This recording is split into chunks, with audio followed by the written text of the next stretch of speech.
We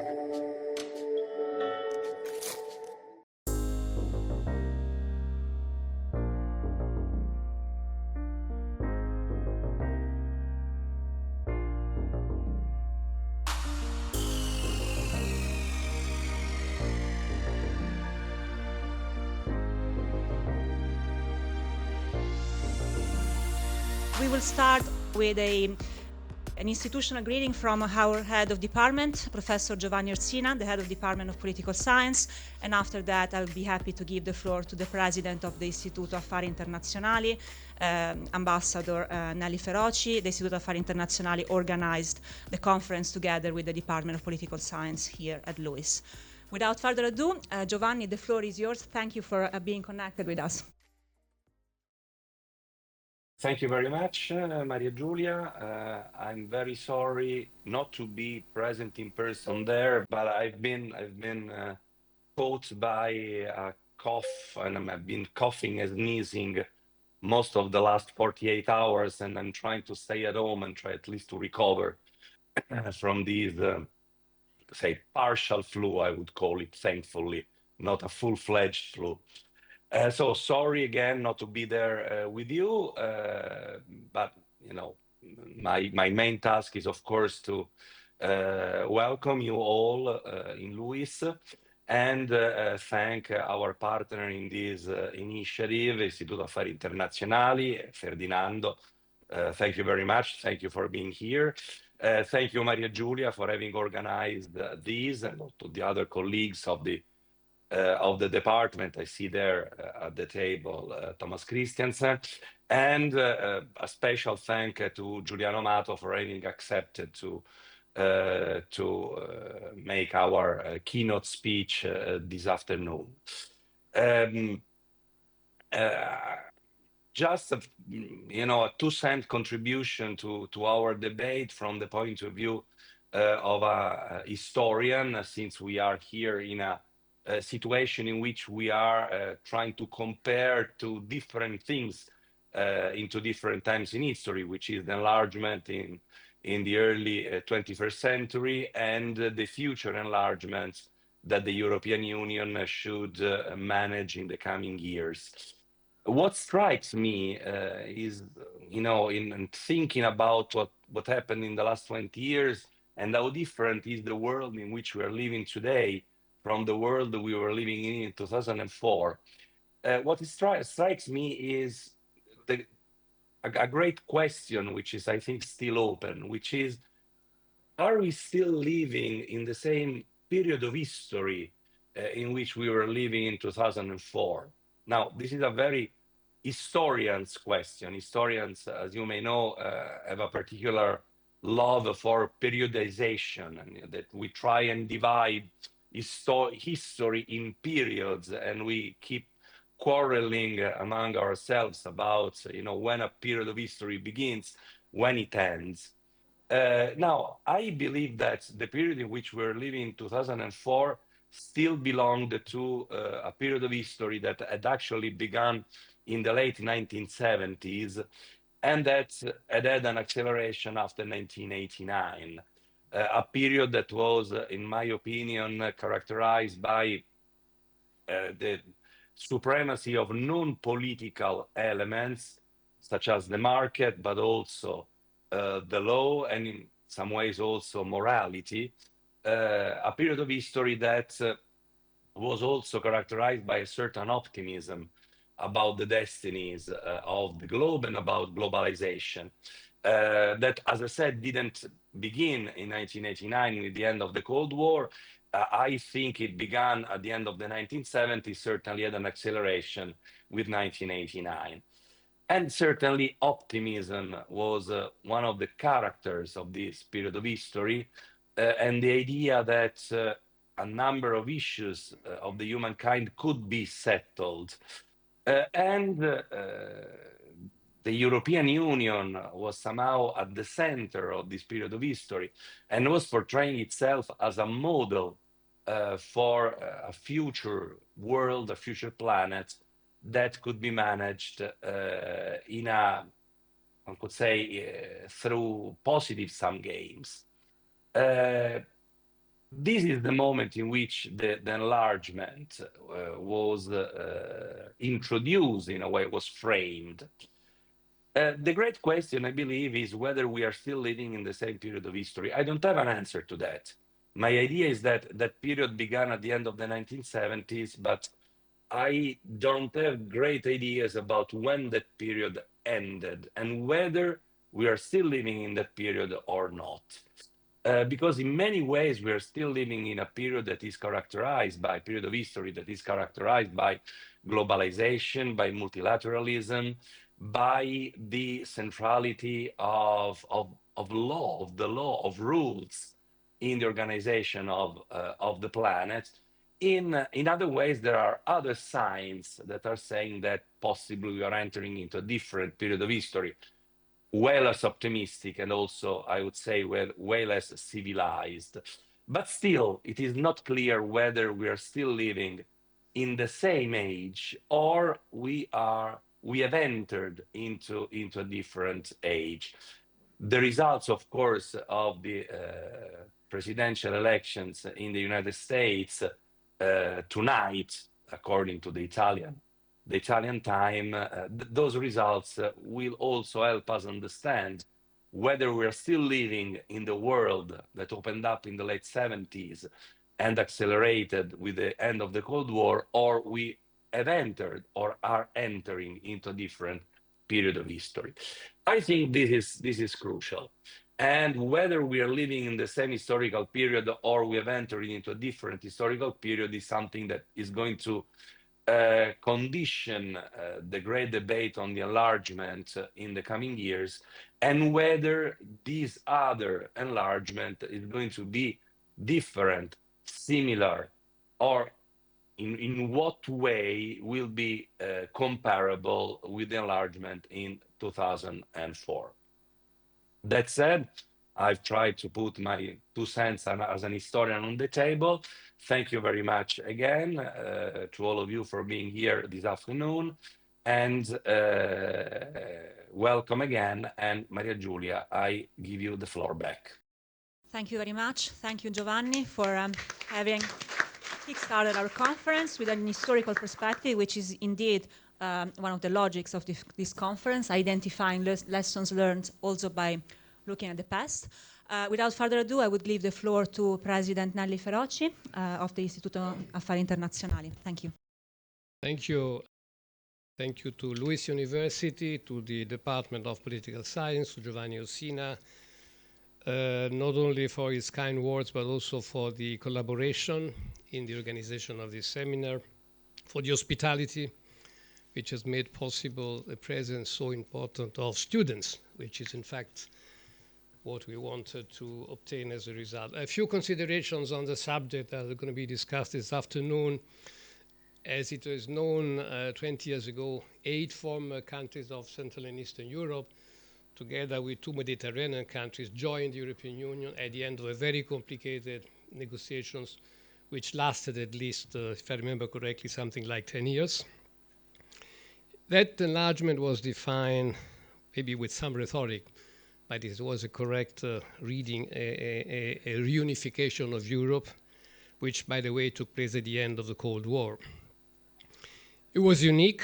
It was not the first enlargement, but it was unique if compared to the previous enlargement for a series of reasons, because of the number of the new members, because of the nature and history of the new members, because of the context that Giovanni Ossina mentioned in which that enlargement took place, and also, let me stress, because of the consequences of that enlargement on the dynamics of the European Union. That enlargement has contributed in a very decisive manner to the way European Union is operating nowadays. The way we know European Union is the consequence, to a large extent, of that enlargement, with the assets that enlargement has brought to the European Union, but also with the limits that it has brought. It is also considered as probably the most decisive driving force behind the process of modernization, both economic and political, of the countries that joined Europe, joined the European Union in 2004 and later on in 2006. By the way, if one looks quickly to the history of the European Union since then, I think there is one thing that emerges quite clearly, is that the motivations that inspire the countries that requested accession then were quite different from those that motivated the original members of the Union. And that's something that you have seen, as one can see in the recent developments of the European Union.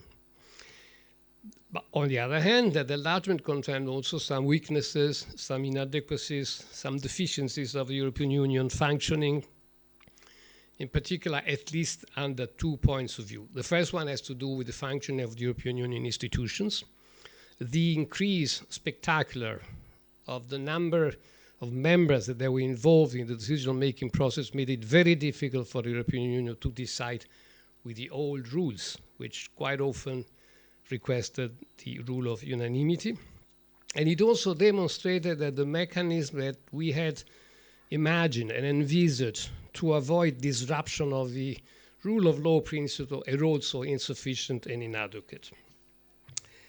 So now, why this seminar, why this conference today? It's true that we are celebrating the 20th anniversary of that enlargement, but it is also true that we are also in a certain sense celebrating the 21st anniversary of the famous promise that we made to the countries of the Western Balkans back in 2003, when we promised those countries the prospect of accession 21 years ago, for a process which has proven to be rather unsatisfactory under many respects. The projects achieved in that direction are still very modest and limited. And the responsibilities, that this is not the moment to develop considerations or responsibilities, can be equally distributed between old members and candidate countries. But I would stop here, because what we are now facing is the prospect of a new wave of enlargement. This is the consequence of rather solemn promise that the European Union has made to Ukraine as a gesture of solidarity after the Russian aggression against Ukraine, and together with Ukraine to Moldavia, and also to a certain extent to Georgia. In principle or in theory, this is now, or at least it should be one of the priority of the agenda of the next legislature, which is opening in a few weeks' time. But we have to be very cautious and careful, because the risk of a repetition of what you've been unable to perform with the Western Balkans is very present, is very concrete. The risk of raising expectations that we are not later able to fulfill is a very concrete one. On the one hand, there is a need for the candidate countries, the old one, countries of the Western Balkans, and of the new ones, Ukraine, Georgia, and Moldova. They have to show they are really interested and determined to pursue the direction that we have offered them. What happened in Moldavia and Georgia recently is not exactly what we had expected in that sense. On our hand, on our side, we have, not to mention all the difficulties that are related to the prospect of accession of a country which is still at war like Ukraine. On our side, we have to prepare the Union for this enlargement, because what we cannot afford is another enlargement that would make it even more complicated for the European Union to deliver, to decide, to deliver on the promises, to decide on all the challenges that are facing the European Union. So there is a need to move ahead with important reforms of the institutional machinery, including in particular the decision-making processes. There is need to reform at least some of the most important EU common policies, in particular those that absorb a very relevant part of the resources for the budget of the European Union. There is a need probably to revise the functioning of the budget of the Union, including the increase of its volume. And finally, given the experience that we have faced with some new members after 2004, there is a need to revise the mechanisms that are necessary to guarantee an actual, full, loyal, serious implementation of the rule of law. And so I would stop here, only a few words to remember the audience, this seminar is part of a project funded by the Commission, which is meant to celebrate the 20th anniversary. It's called, if I read it correctly, Reuniting the East and the West, Reflections on the 2004 EU Enlargement. To thank again, of course, the European Commission, which is paying for this, and to thank Luis for their collaboration and hospitality. Thank you.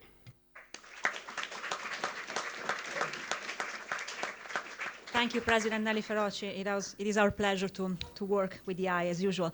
I now have the honor to introduce you to Giuliano Amato, former Italian Prime Minister, as also Professor of Comparative Constitutional Law. Thank you again for being here with us. We are delighted to have the opportunity to listen to you in person. Please, the floor is yours. Thank you for inviting me. I will concentrate on the past, not on the future. Explaining what this 2004 enlargement was, quite an experience. There are reasons to criticize it, but first of all, you should understand how difficult it was and how new the experience was vis-à-vis the previous and smaller enlargements. As I suppose all of you, students included, well know, initially we were 6 in this community, as it was named at the time. Then 3 by 3, we had 3 enlargements. The first one with Denmark, Ireland, and the UK in the early 70s. The second one with Spain, Portugal, and Greece, other 3. And the third one, after the fall of the Berlin Wall, with the formerly neutral states, which couldn't remain neutral because there was no reason at the time, it seemed so. Giovanni would say that it was a different period of our history. After the fall of the Berlin Wall, neutral between who and who? Austria, Sweden, and Finland. No Switzerland, no.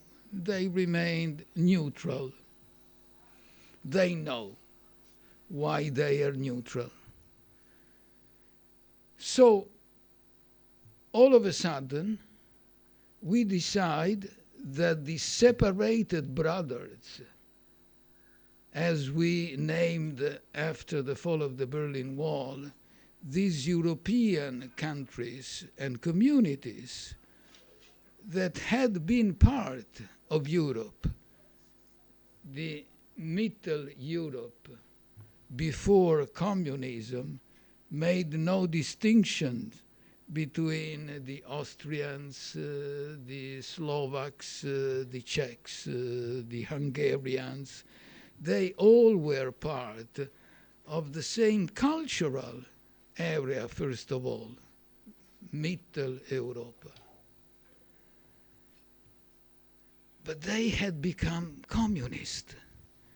They had been communists for roughly 5 decades.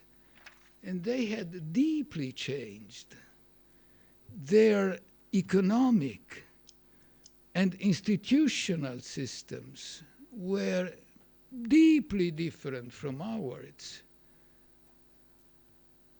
The basic principle of communist regimes is concentration of power. The basic principle of our systems of government is separation of power, which implies distinction between the judiciary and the executive, which implies also territorial autonomies, which implies the checks and balances. These are ignored in a communist system. The economy, centrally planned economies versus market economies. So, you know, if you decide, if the UK decides to enter, they have to adapt in terms of rules and regulations. It is complicated because the amount of the European rules and regulations is quite substantial, and therefore to adapt to all of these takes time. But it's a matter of time, of bureaucratic efficiency in building up new forms of regulations, nothing else. You don't ask the UK to adapt to the separation of powers. You don't ask them to adapt to a market economy.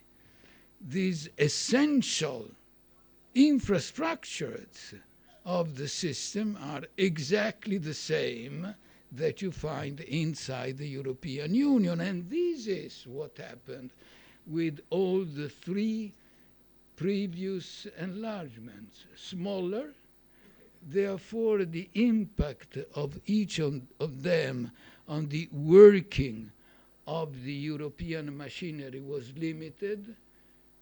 6 became 9, 9 became 12, 12 became 15. So it's a process of adaptation. Here, we were supposed to go from 15 to 25 and more, which is quite a shock. So the problem was to transform these institutional and economic systems into, let me call them Western systems, and to adapt in terms also of acquis communautaire to our regulations. Don't think it was simple.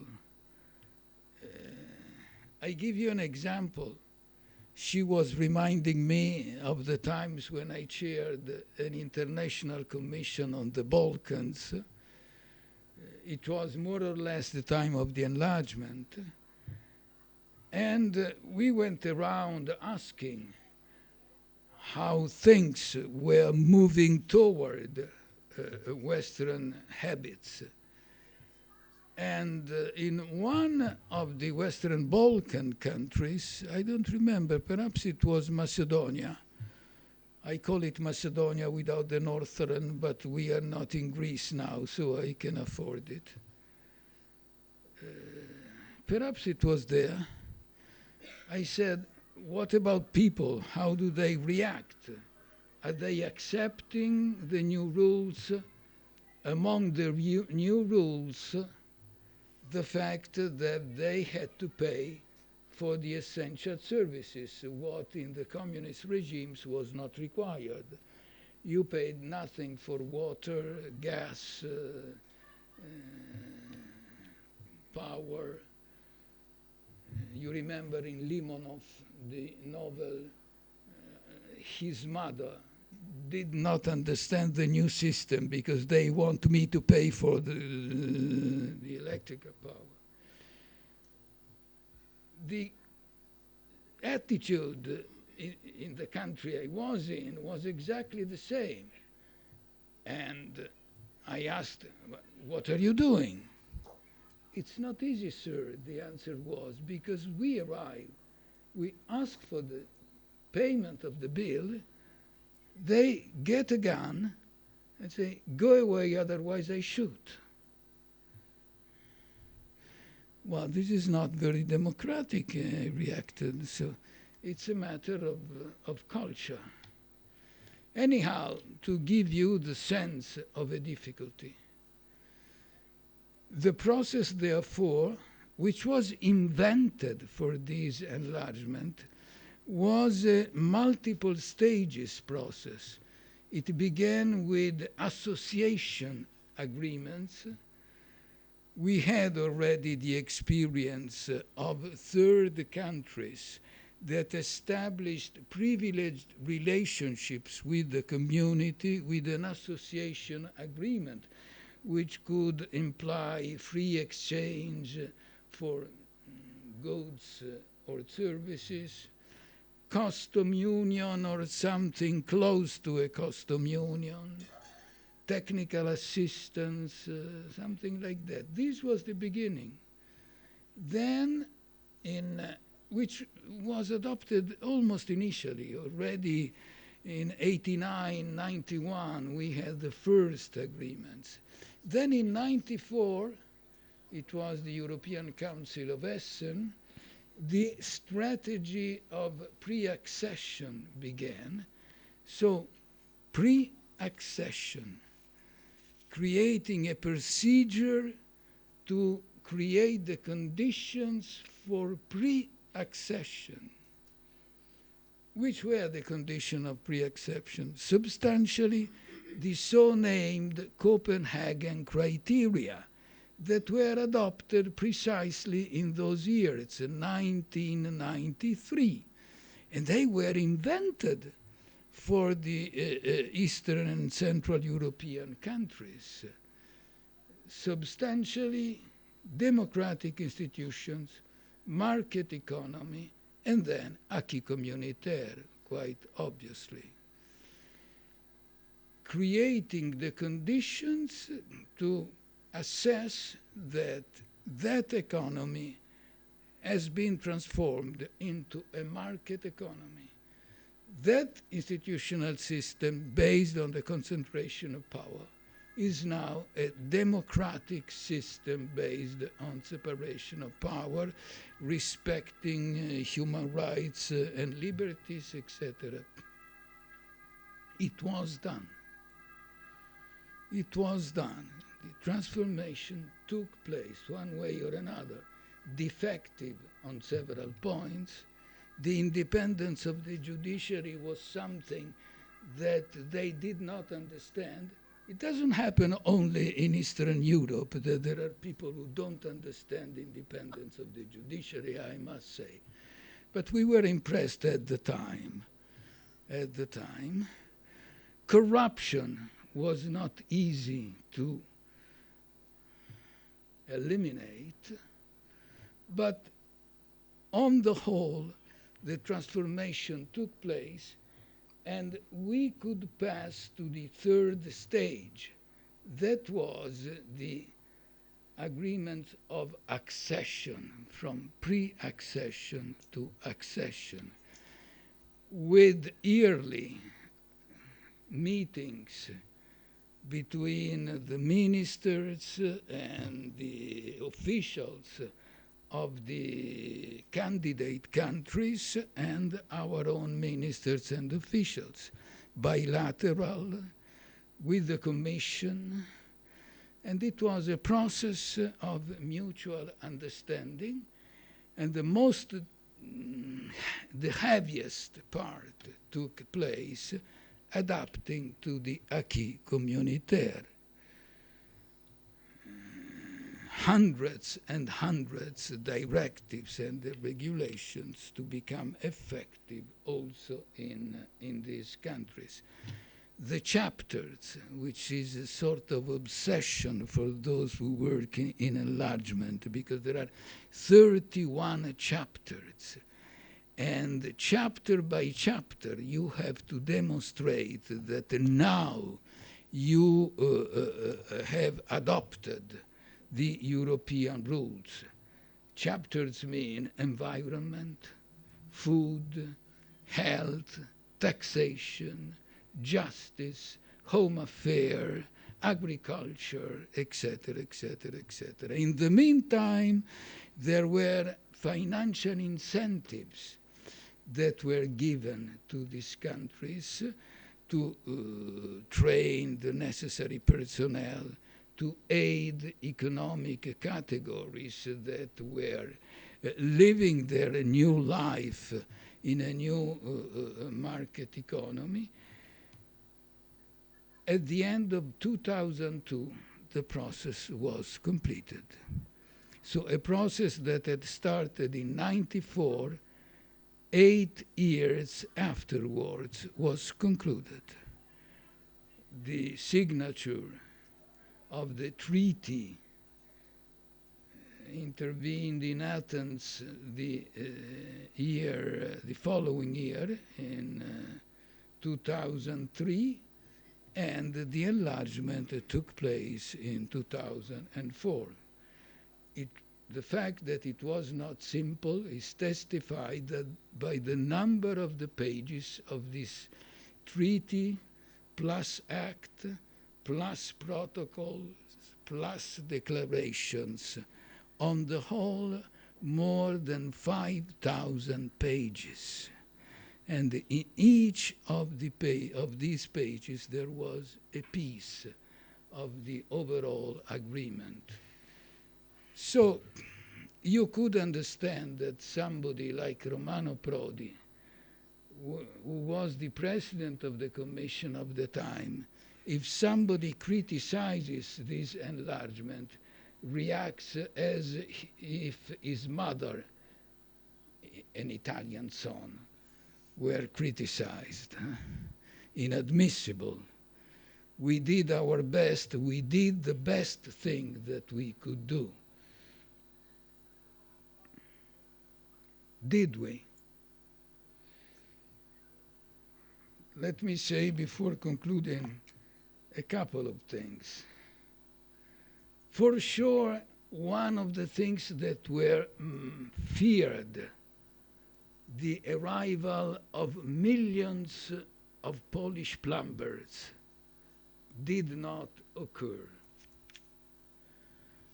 There was a preventive reaction against enlargement, and the myth was Polish plumbers will invade Western Europe.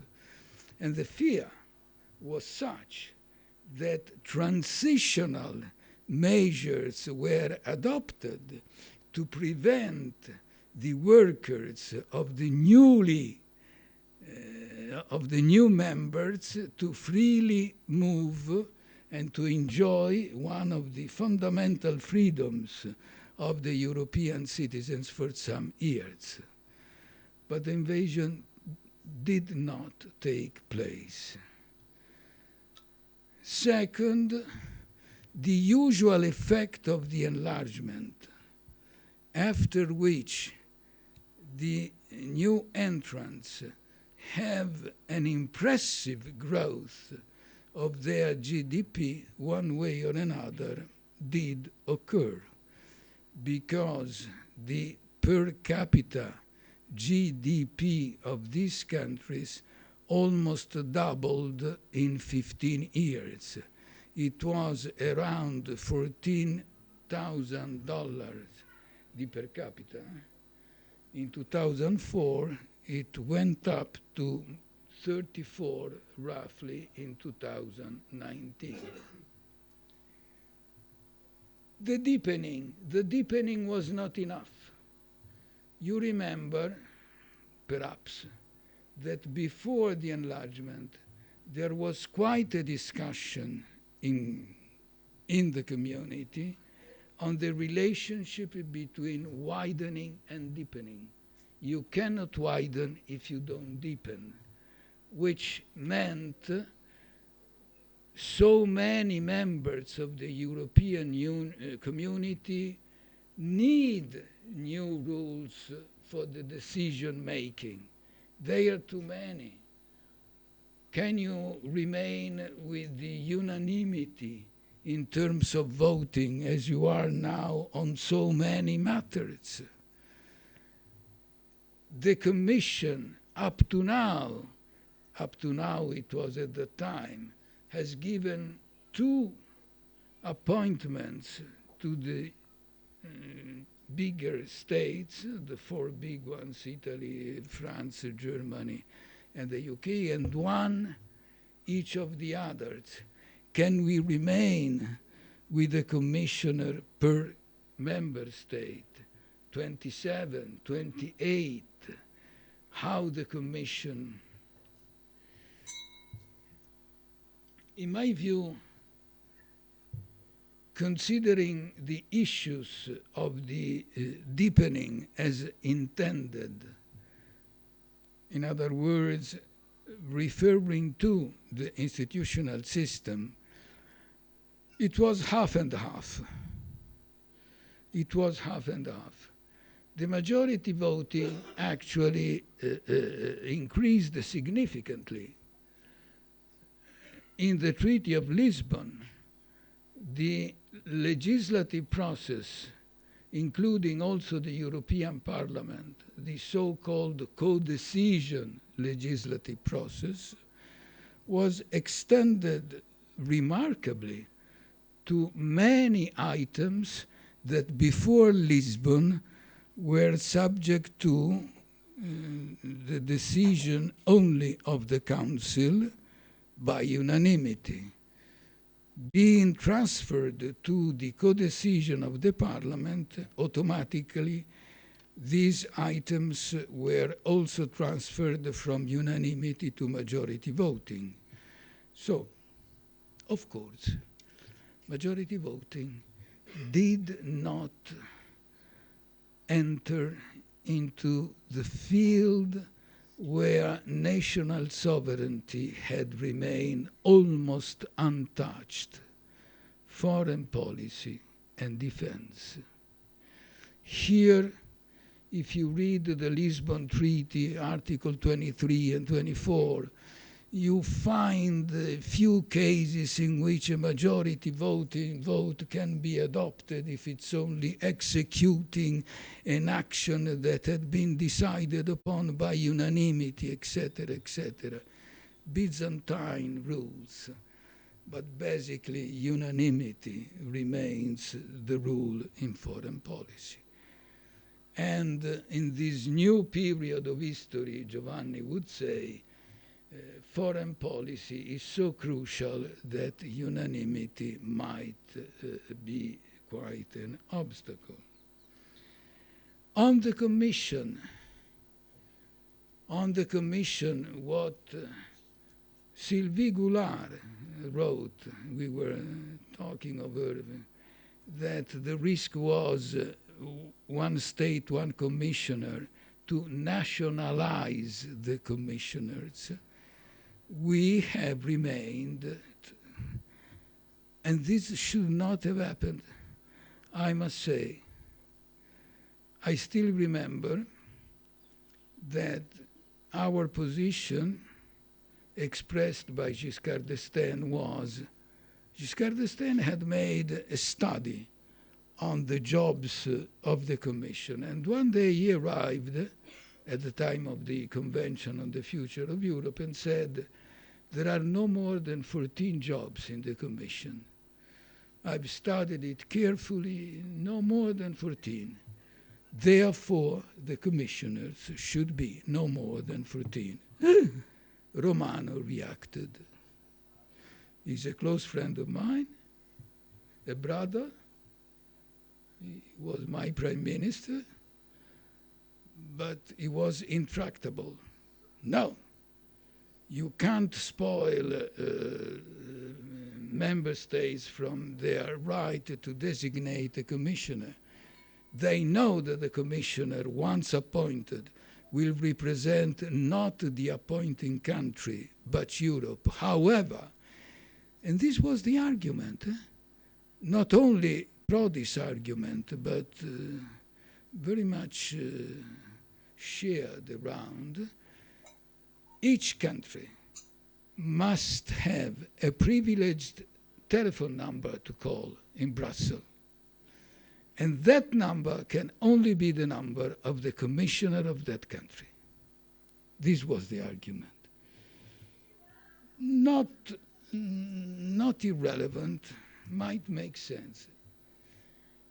Eventually, in the Treaty of Lisbon, a compromise was reached, and you find it in Article 17, paragraph 5, which says that the Commission, from November the 1st, 2014, 10 years ago, Lisbon entered into force in 2009, writes from 2014, in 5 years, the Commission will be composed by a number of members corresponding to 2/3 of the member states, comma, unless the European Council, by unanimous vote, decides otherwise. And so the European Council has decided. You can bet on it by unanimous vote. Here, unanimity was really easy. Nobody objected. Here, the problem does exist.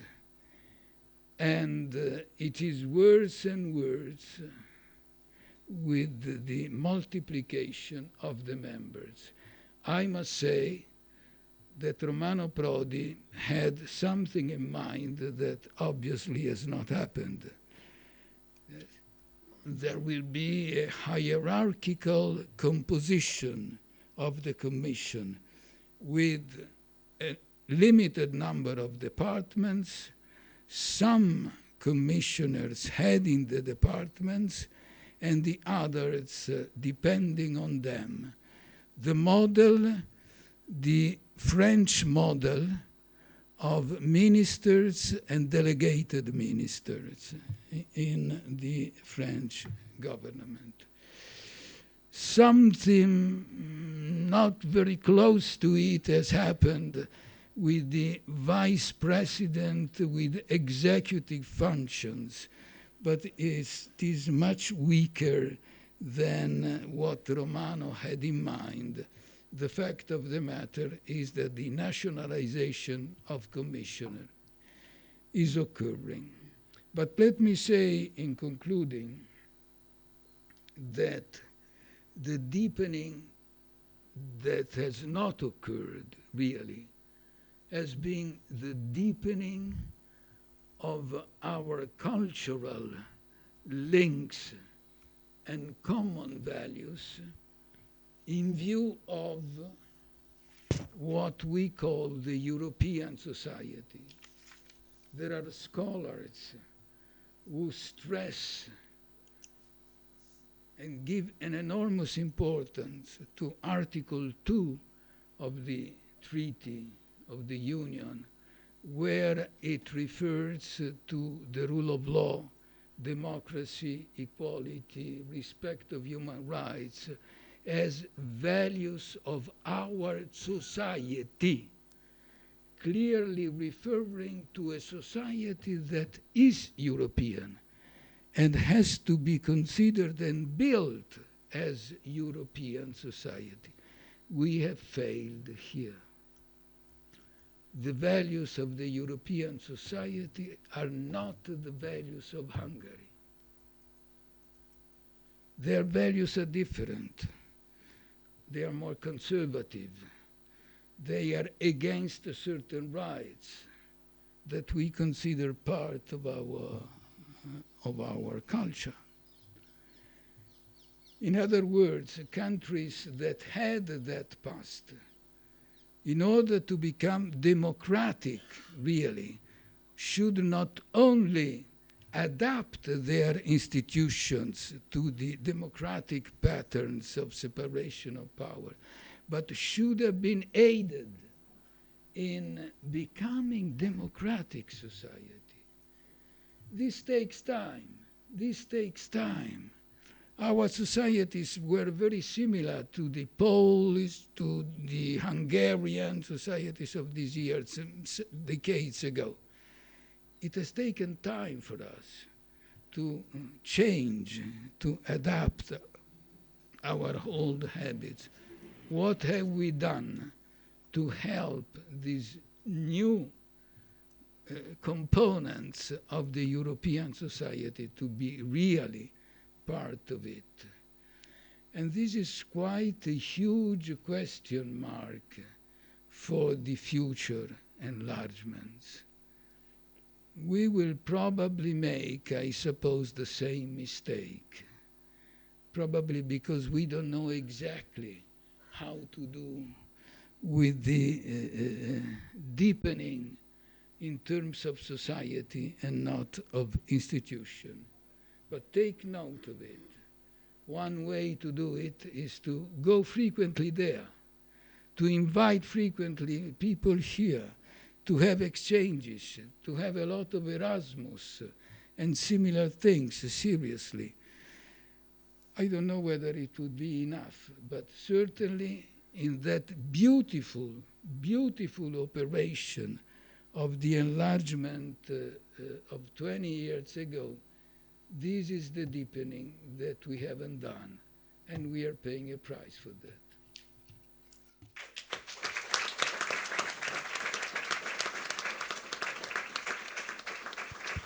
Thank you, President Amato, for having shared with us your insights, your personal experience also of how the enlargement has been intertwining with the political development and institutional development of the European Union. And indeed, we're facing similar challenges.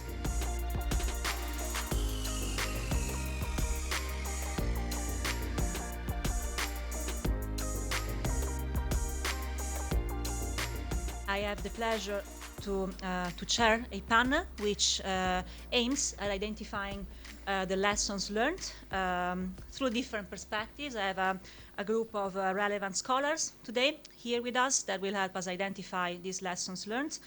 First of all, Professor Thomas Christiansen, a professor of EU studies here at Lewis, then Jana Juzova, a senior fellow at Europeum, a leading think tank in the Czech Republic, and also the coordinator of the project which is funding this conference. Alina Mungiu-Pippidi, professor of comparative public policy here at Lewis, and then last but not least, Lorenzo Vai, associate fellow at Istituto Affari Internazionali. We were supposed to have here with us also Ambassador Giorgio Rosso Cicogna, a former Italian diplomat and former director of Trieste Industrial Association, but unfortunately he could not be here with us due to health-related reasons. Now, without further ado, let's start with the panel. We are under severe time constraints, so I would give you around 7 minutes per speaker. I will ask you a question, and then after that, we should have time for a fruitful discussion through Q&A from the public.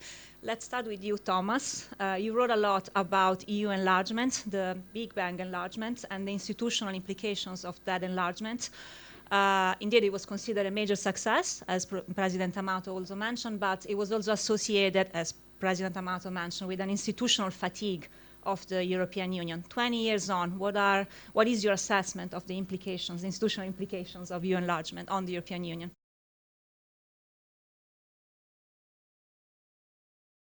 Thanks very much, Maria Giulia, for organizing all this, and Matteo. I think it's an excellent opportunity to really review. I honestly believe it's quite important that we learn the lessons of history, and I think especially when it comes to enlargement, which is something iterative. You know, it happens again and again. Every enlargement is somehow unique in its own way, but at the same time, every enlargement also raises similar challenges, and we would be amiss if we didn't try to learn both the good and the bad lessons from the past. I didn't publish a lot on enlargement. I published this one book, which was co-edited actually, and but that actually I learned a lot from that process. We worked in a team, and in a few years after the 2004 enlargement, we looked quite closely at what happened. What happened, especially in the context of what many people considered a failure initially.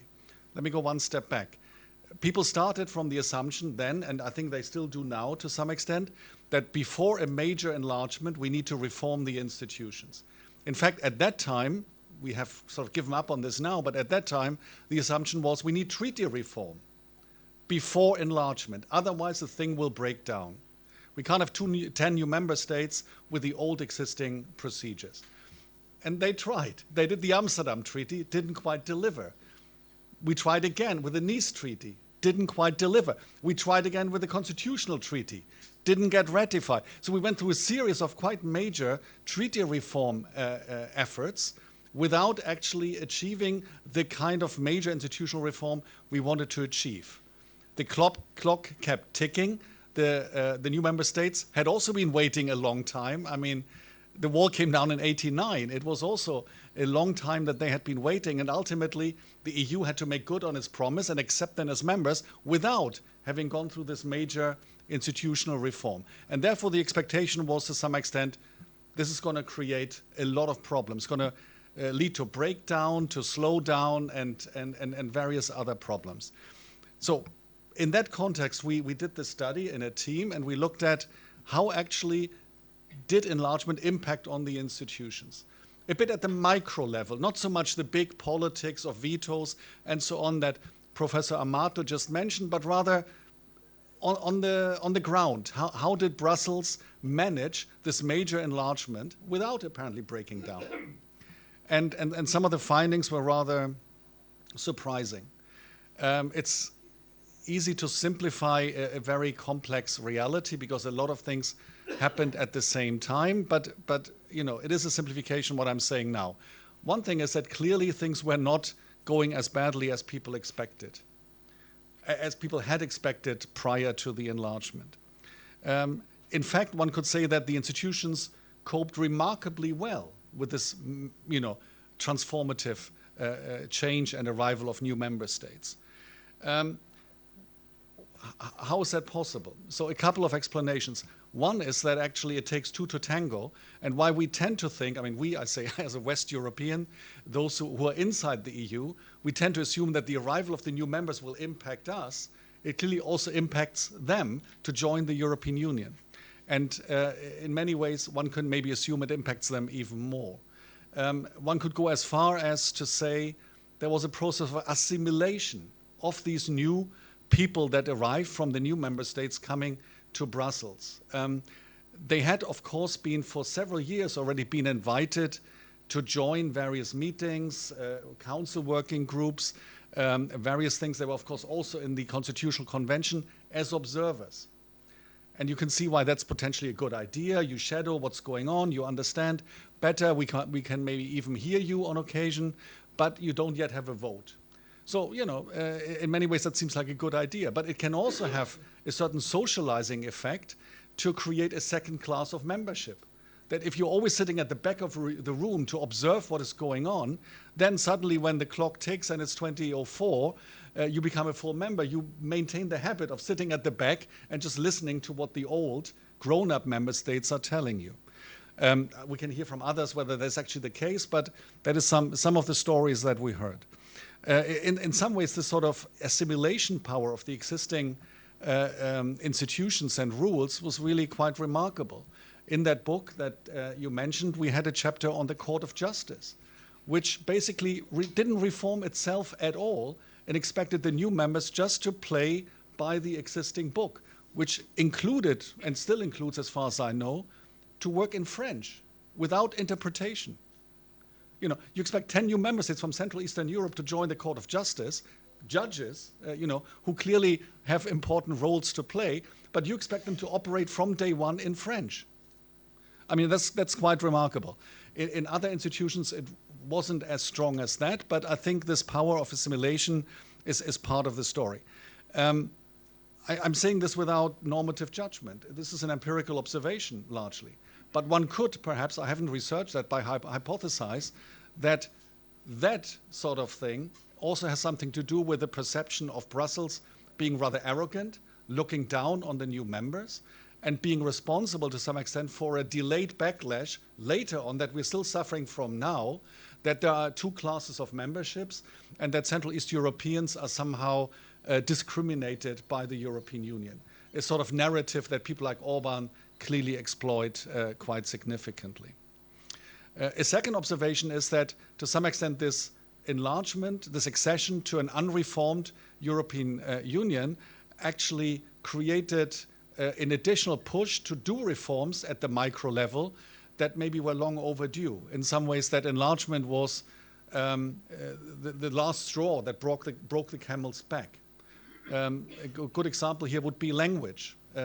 Apart from the court, you know, everything else basically had been quite multilingual, but and what was maybe possible and defensible in the previous age was not defensible anymore when you had suddenly 22 official languages or something. So in a nutshell, enlargement is really largely responsible for the switch to English as the working language in Brussels. And that has actually made life much easier for many people, except for the French. But on the whole, I think people have appreciated that Brussels now operates in English. And that, again, has then also helped to streamline decision-making more generally. We don't have time to go into all the details, but just as with language, you can also say that with many other things, enlargement made it possible to actually be much more efficient than before. So the counterintuitive conclusion on the micro level has been that actually enlargement, even though institutions were not reformed, helped to make decision-making more streamlined than it was before. Because if you're in this larger group, the logic of being more efficient, of not going through all the motions of every single procedure is quite compelling. And I think that's something that we largely observed. Then maybe just a quick word on the three main institutions. I have 2 minutes? Or? Yes. Okay. Okay, so even one, because I think another important observation was, and I think remains, is that while enlargement might induce certain effects, positive or negative as the case may be, these interact with other already ongoing processes within the institution.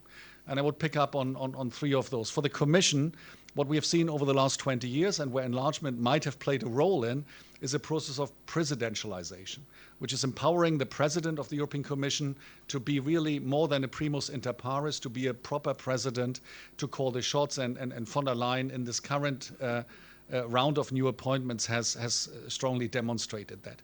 Again, a larger commission without having, let's say, reduced the numbers of commissioners has made it possible for the president to play a more powerful role than in the past. For discussion, but that's something I would advance.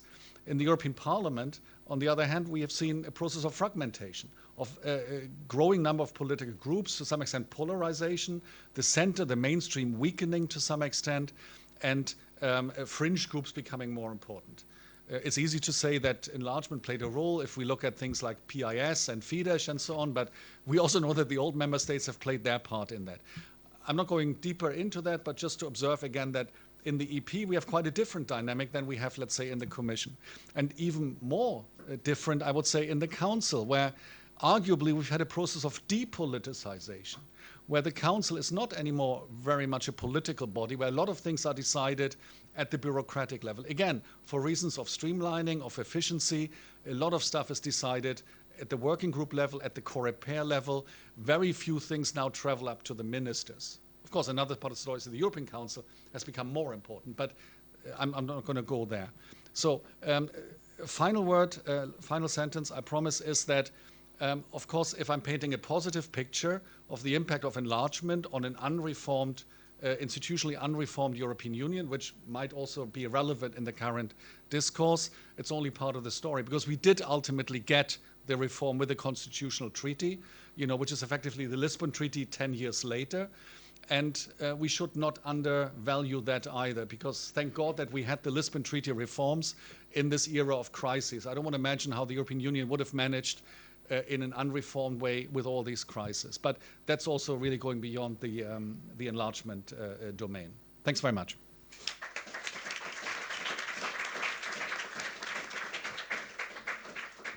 Thank you, Thomas, for having cast light on the institutional adaptation and also implications, sometimes negative, of EU enlargement on the EU construction. Now, Jana, it's your turn. You come from Czechia, which is a country that entered the European Union with the Big Bang enlargement, 2004 enlargement. What has meant the enlargement for your country? And are there any lessons that you would point to for future enlargements? First of all, thank you for the invitation. It's a pleasure to be in Rome with you today. So regarding your question, I don't want to get too much into detail, in fact, into how transformative the experience of joining of the European Union for the Czech Republic and other countries actually was, because we heard a lot about it during the opening remarks. Of course, it was the most fundamental, I would say, moment of our modern history. But what I consider important to actually mention here, because I really enjoyed the remark of former Prime Minister Amato about the separated brothers.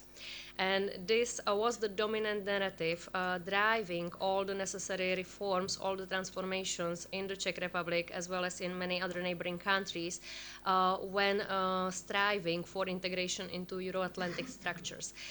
Because what we are not really seeing now in the current enlargement discussions, but it was a dominant factor back then, was the narrative of return to Europe. So it was something seen as, we were violently, brutally separated from our Western partners, our Western brothers, from their course of history, despite the shared history, the shared memories, the shared development for many, many centuries. With the Second World War and then the division of Europe between the big powers, and then the economist coup d'etat in 1948, concretely in Czechoslovakia. So this normative aspect, let's say, or this big story of why we should actually be trying to join the European Union, why we want to join as quickly as possible, was very dominant there, because the reforms were not easy. They were, of course, there were at all times those who also opposed joining of the European Union, who maybe were not in favor of what we were asked to do. There were always, I would say, losers in certain areas, because the costs associated to the reforms required to meeting of all the standards of the European Union, aligning with all the regulations, really they were quite high. So this is something to keep in mind. Also, given our history, there from the very beginning was a little grain of skepticism, I would say, when it comes to the Czech Republic or Czechoslovakia back then being asked to do something by an external power. So already in the 1990s, when the Czech Republic actually was first submitting the application for membership, then going through the whole process, there actually were some political forces, very strong ones, which had more they call it Euro-realistic, but that's what we would now call today Euroscepticism, so more Eurosceptic stances. So there were influential parts of the society and the political elites who already back then confirmed that this is the only option for us. We need to integrate into the European Union. We know why we are doing that. But in the same time, we actually don't agree with the way European integration is evolving. We don't agree with the social aspects, let's say, of European integration, of deepening of political integration, and so on. And unfortunately, I think the sources or the roots of Czech Euroscepticism that we are seeing today are actually laid or were laid already in the 1990s through this shaping of our approach of our own accession to the European Union. However, also when talking about the current situation and whether there are some lessons that could be actually drawn from not only Czech experience, but I would say from the whole experience of 2004 enlargement for the current process. When I thought about it, I actually tried to identify or pinpoint several of those to mention here, not to take too long. But first one, I would actually follow up on what Thomas was saying about us maybe after joining the EU, kind of not knowing our place immediately, not utilizing all the possibilities of becoming full member efficiently in the first years and so on. And of course we can discuss whether the process of European integration and the accession process as it was set up actually was contributing to this, but I think there was also a lot of fault and a lot of blame on the side of the acceding countries themselves, because in the Czech Republic and in other countries there was no discussion whatsoever about what kind of member state we are going to be once we join. Everyone was so focused just on achieving the goal of becoming member that we didn't really think about the day after. So what becomes after the 1st of May 2004? What will be our positions on different EU policies? How are we going to build coalitions according to different interests with other EU member states? What kind of European Union we actually want to see in the future. So this is something that I would like to encourage maybe our colleagues from the Western Balkans, but also from the associated REWEU, to actually start having these discussions already now, to kind of create, build up a vision, a coherent vision of who we want to be once we become member. Second point would be the role of internal deadlines, because now we have a lot of talks, and over the years we had many talks about whether it would be good for the European Union to give a set date of next enlargement to the candidates or not. The reality is that in the 2004 process, actually the date was spelled out, I would say, rather later in the accession process as such. For a long time there was, of course, demand for setting a date, a target date, but what all the countries actually did was they set their own internal deadlines. They all spelled out or engraved in the government documents a date by when they want to be ready to become members. So, for example, for the Czech Republic, it was the 1st of January 2003. I know in Poland they were aiming for a little earlier date and so on, but I think this is very important because it really keeps helps to keep the momentum going, and then it's easier to actually create some programs and some plans and roadmaps when you actually know what a date you are aiming for, and it's not indefinite process. We saw it in the case of Montenegro. As the first one, spelling out very, very concretely a target date. Hopefully others will be able to follow as well. Another point is the importance of diplomacy in the EU capitals throughout the accession process. So this is something that also the Czech negotiating team was actually very heavily focused on, and it was not only focusing on these bilateral relations with the European Commission or Brussels bubble, but also they were traveling a lot to different EU capitals and actually started preparing the grounds, let's say, for future negotiations of potentially problematic elements in the accession process.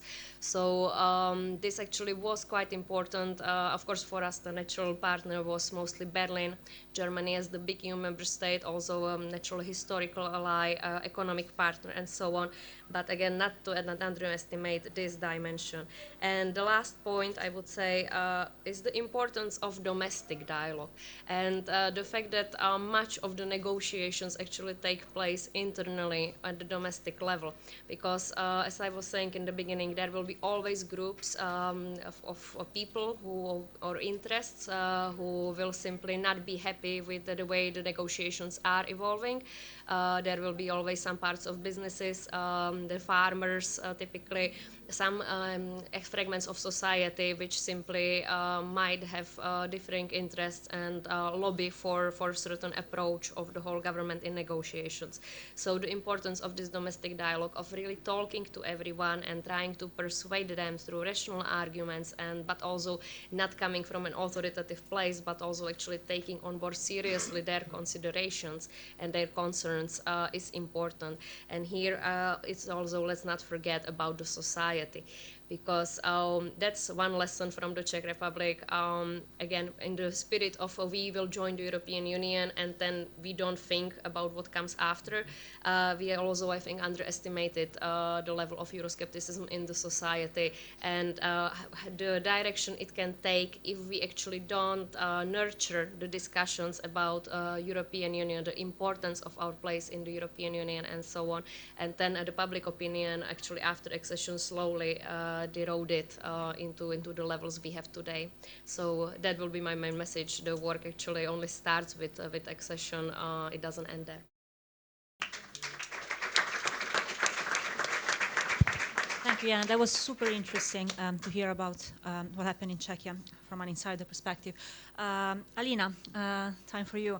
You are one of the major experts on corruption, and as President Amato also mentioned, corruption is one of the issues that the European Union, to some extent, aimed to tackle and address when enlarging back in 2004.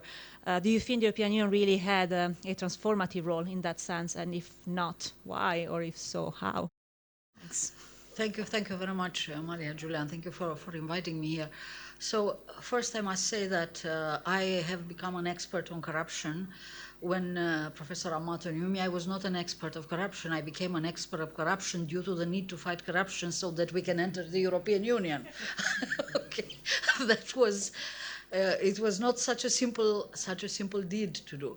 And then I became an expert because there were like 10 other countries where these things had to happen, more or less. But I would like to play the role of realist here because, again, I've become an expert and a scholar of governance.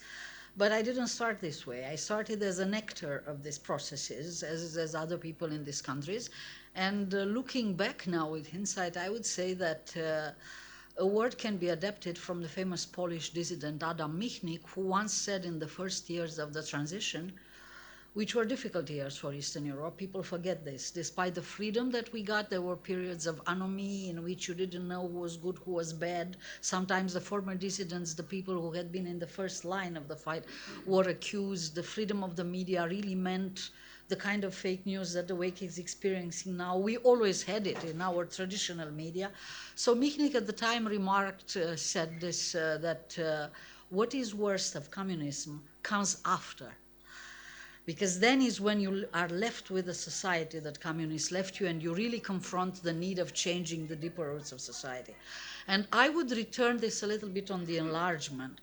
And I would say that in my experience with enlargement in my own country, which is Romania, in the Western Balkans, and in countries that I know pretty well, like Ukraine and Moldova, I would say that what is the best of enlargement comes before the time you are enlarged, from the moment that you are invited, in fact, from the moment when you have the perspective, the most extraordinary system of incentive opens before you, which matters in particular for countries which have not finished their transformation and still have the essential things to do, which was not the case, for instance, at the Czech Republic at the time, which was not the case for Hungary, which was not the case for Poland, which was not the case of Estonia in particular, which was the most successful of all these countries, but was the case for pretty much the other countries.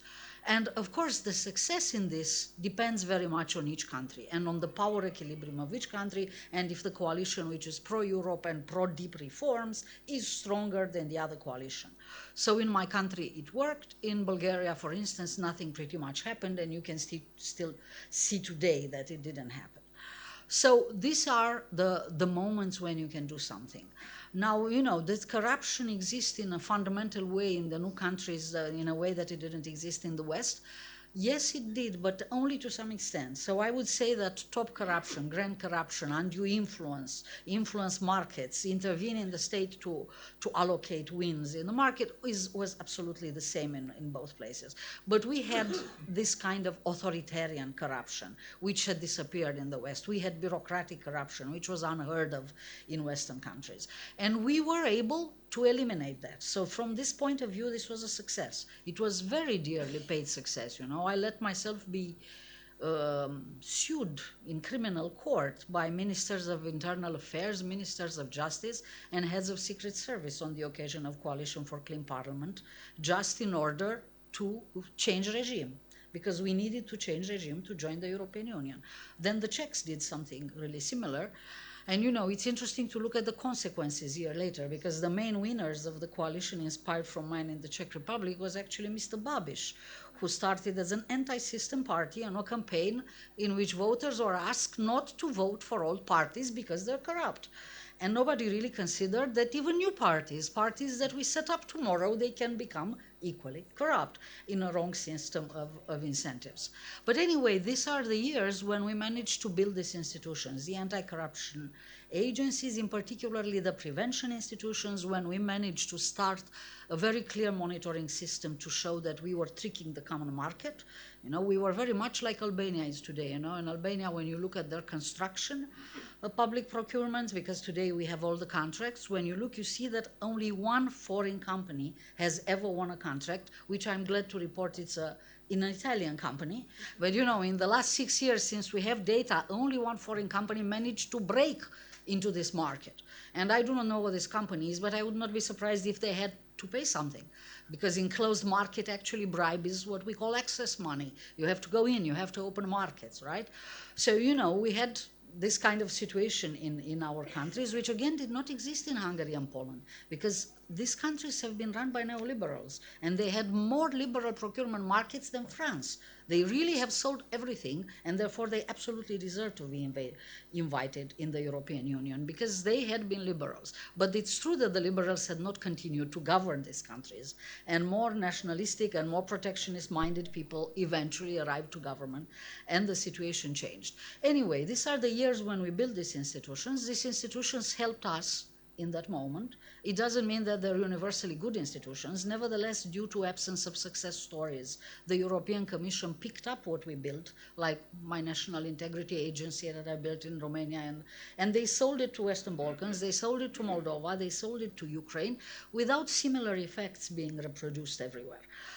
On top of all this, it has to be understood that that EU, in fact, was promoting this anti-corruption thing as a signaling device, because in particular in relation with Romania and Bulgaria, there was very serious enlargement skepticism. These are poor countries. It was rather obvious that they cannot come in EU in the same way that it is obvious today that Ukraine, Georgia, and Moldova, who do not control their territory in full, in fact, cannot enlarge unless something fundamental changes. And the enlargement in itself will not offer the key to this fundamental thing. Well, you know, it was a bit of the same for us at the time. And this rolled over, but also, you know, we saw, since this was a fight really, it was using incentives created by EU to push for unfinished transformations to finish. And that's not what Europeanization is supposed to be. Europeanization is supposed to be about really harmonization, but at more close levels. And we didn't have that. So we had to push very seriously. And this, however, had some positive effects. The positive effects were that even signaling effects made that people like Prime Minister of Croatia, Ivo Sanader, was eventually arrested and put to jail. It's not that he was the only corrupt person in Croatia, but this sent a signal. You know, in my book, Europe's Burden, where I looked at all the European effect on transformation of governance, old member states, new member states, and 127 countries in the rest of the world, I cite from the judge who sentenced Sanader. And the judge said, we need to do this in order to convince Europe that we are a serious country and we mean it in our anti-corruption fight. Okay, so even this worked a little bit in favor. But then we come to the current limitations, and the current limitations is that we are now in countries where we have to understand a little bit that fundamental reforms have to happen in the same way that they happened with us, because we promoted them, that we're not going to win anti-corruption by a judicial fight, because the judiciary is in fact a problem in Moldova or in Ukraine, is not a solution. The judiciary will be the last to be solved in 20 years. So we have to continue the kind of reform that we do in these countries, but overall, it's not Ukraine and it's not Moldova and it's not Serbia who are going to oppose a uniform anti-corruption European regime of the kind that the European Commission is proposing today. Because the countries which align to protest that we align, for instance, penalties, criminal sanctions for corruption, that is the proposal of the Commission, that from now on we move to a uniform regime of anti-corruption in Europe, which is only fair because in my country we put to jail for 4 years people who use their assistance in European Parliament to work in domestic campaigns in the country. And in France, you can raise up to be a minister and nobody asks you about the same thing. So we need a uniform regime. We managed to put now corruption on the agenda, and we need a uniform treatment. But who's going to oppose this? This new, poor, enlarged countries? No. Italy is going to oppose it. It's fighting it already. Austria is going to oppose it. So we created a dynamics. And I think that this dynamics, if the other major things can be solved, is not a negative dynamic. It's something which was pushing Europe in a better place.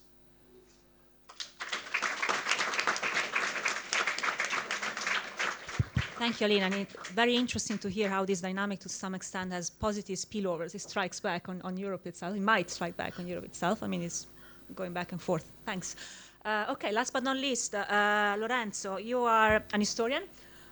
So I would like to hear from you what the Italian approach has been to the 2004 enlargement. Did we make the most out of it, or did the Italian government miss an opportunity? What is your take on this? Thank you, Maria Giulia, first of all, for inviting me, because it's always a pleasure to come back here at LUISS University, and thank to Yai for involving me in this very interesting project, actually. Well, I start to saying that Italy was a supporter of the Eastern enlargement, but probably it cannot be counted as among the most fervent proponents of the enlargement. So to better understand Italy's national position, probably we should start to consider the 3 top Italian priorities vis-à-vis the 2004 enlargement, and to what extent the final outcome of the negotiation was aligned with the Italian expectation. So namely, first of all, the need of EU institutional reforms. We already heard something about it. The second one is the search for an inclusive enlargement.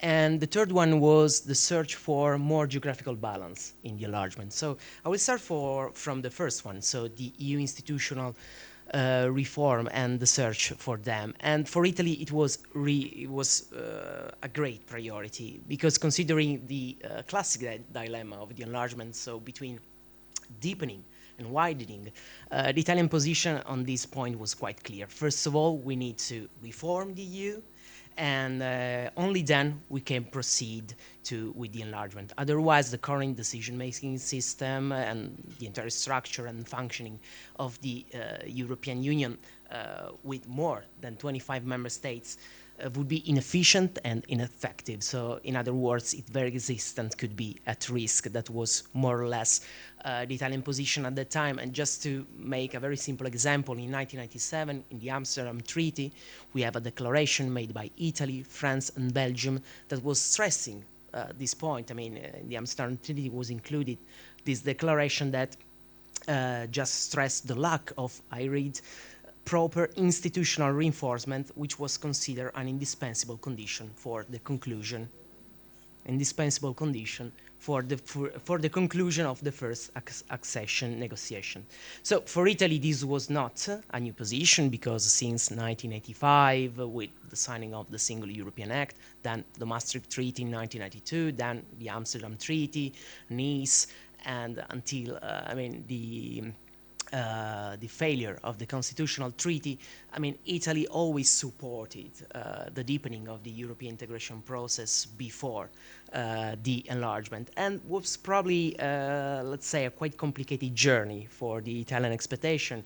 I mean, at that time, the Italian idea was to give, of course, more power to the European Parliament, more power to the Commission, a different Commission with a different number of commissioners, but also more power, more in general, I would say, more power to the supranational institution. And for example, another important point in the Italian position was a wider use of the qualified majority voting, that it's still today a big problem in the functioning of the European Union, especially in the Council.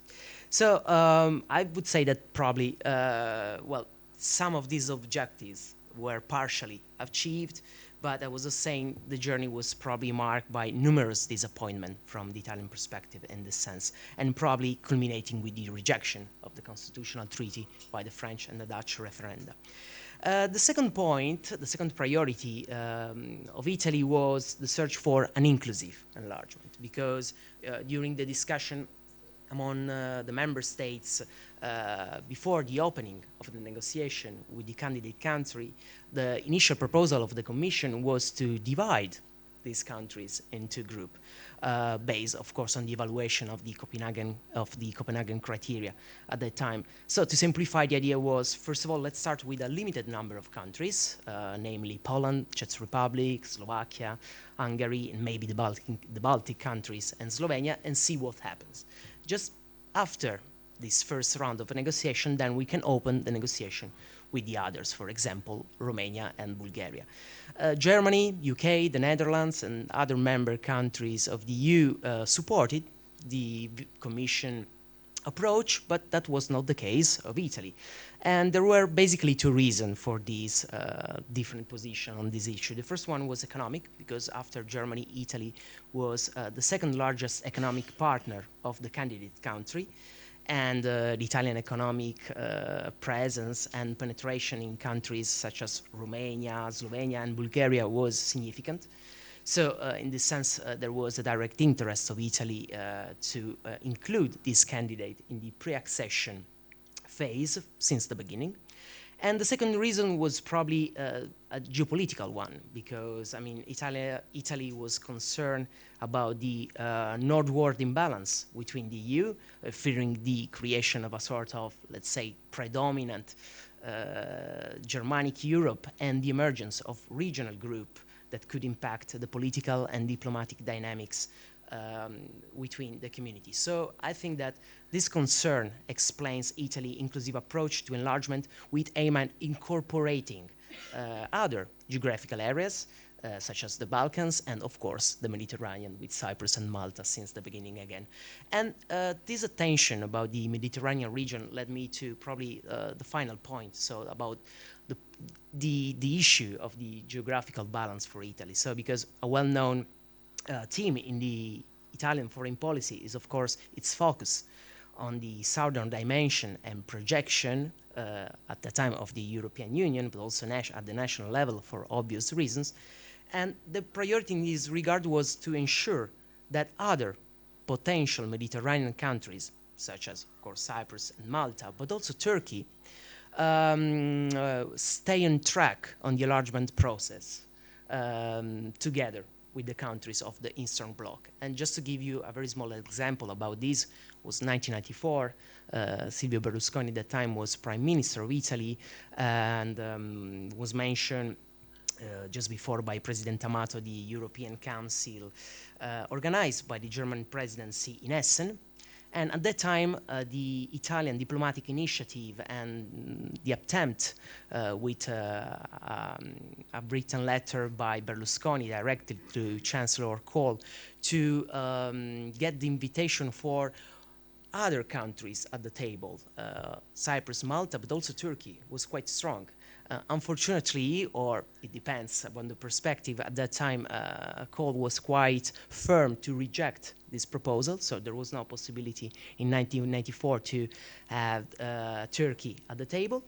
But I think that this stress again the importance for Italy about the involvement of other countries, and especially Mediterranean countries.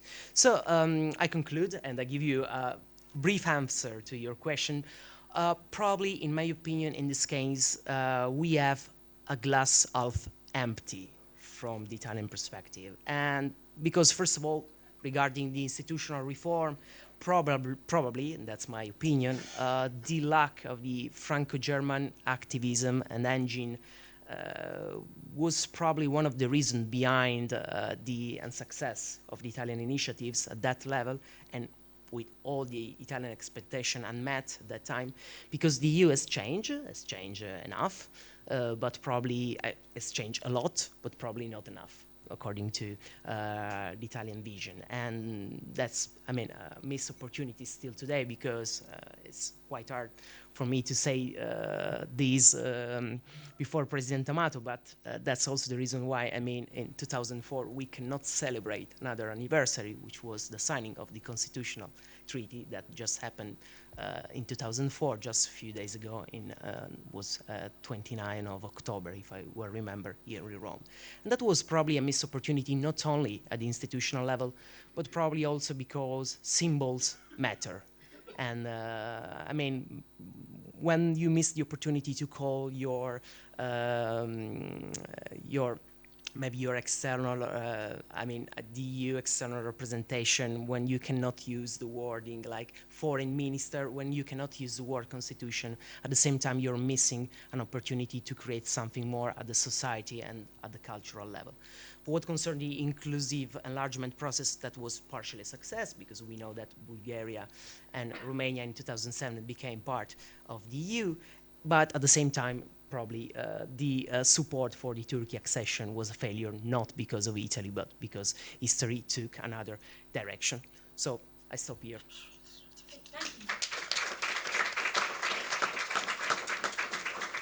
So thank you to the speakers for their insightful contribution to this panel.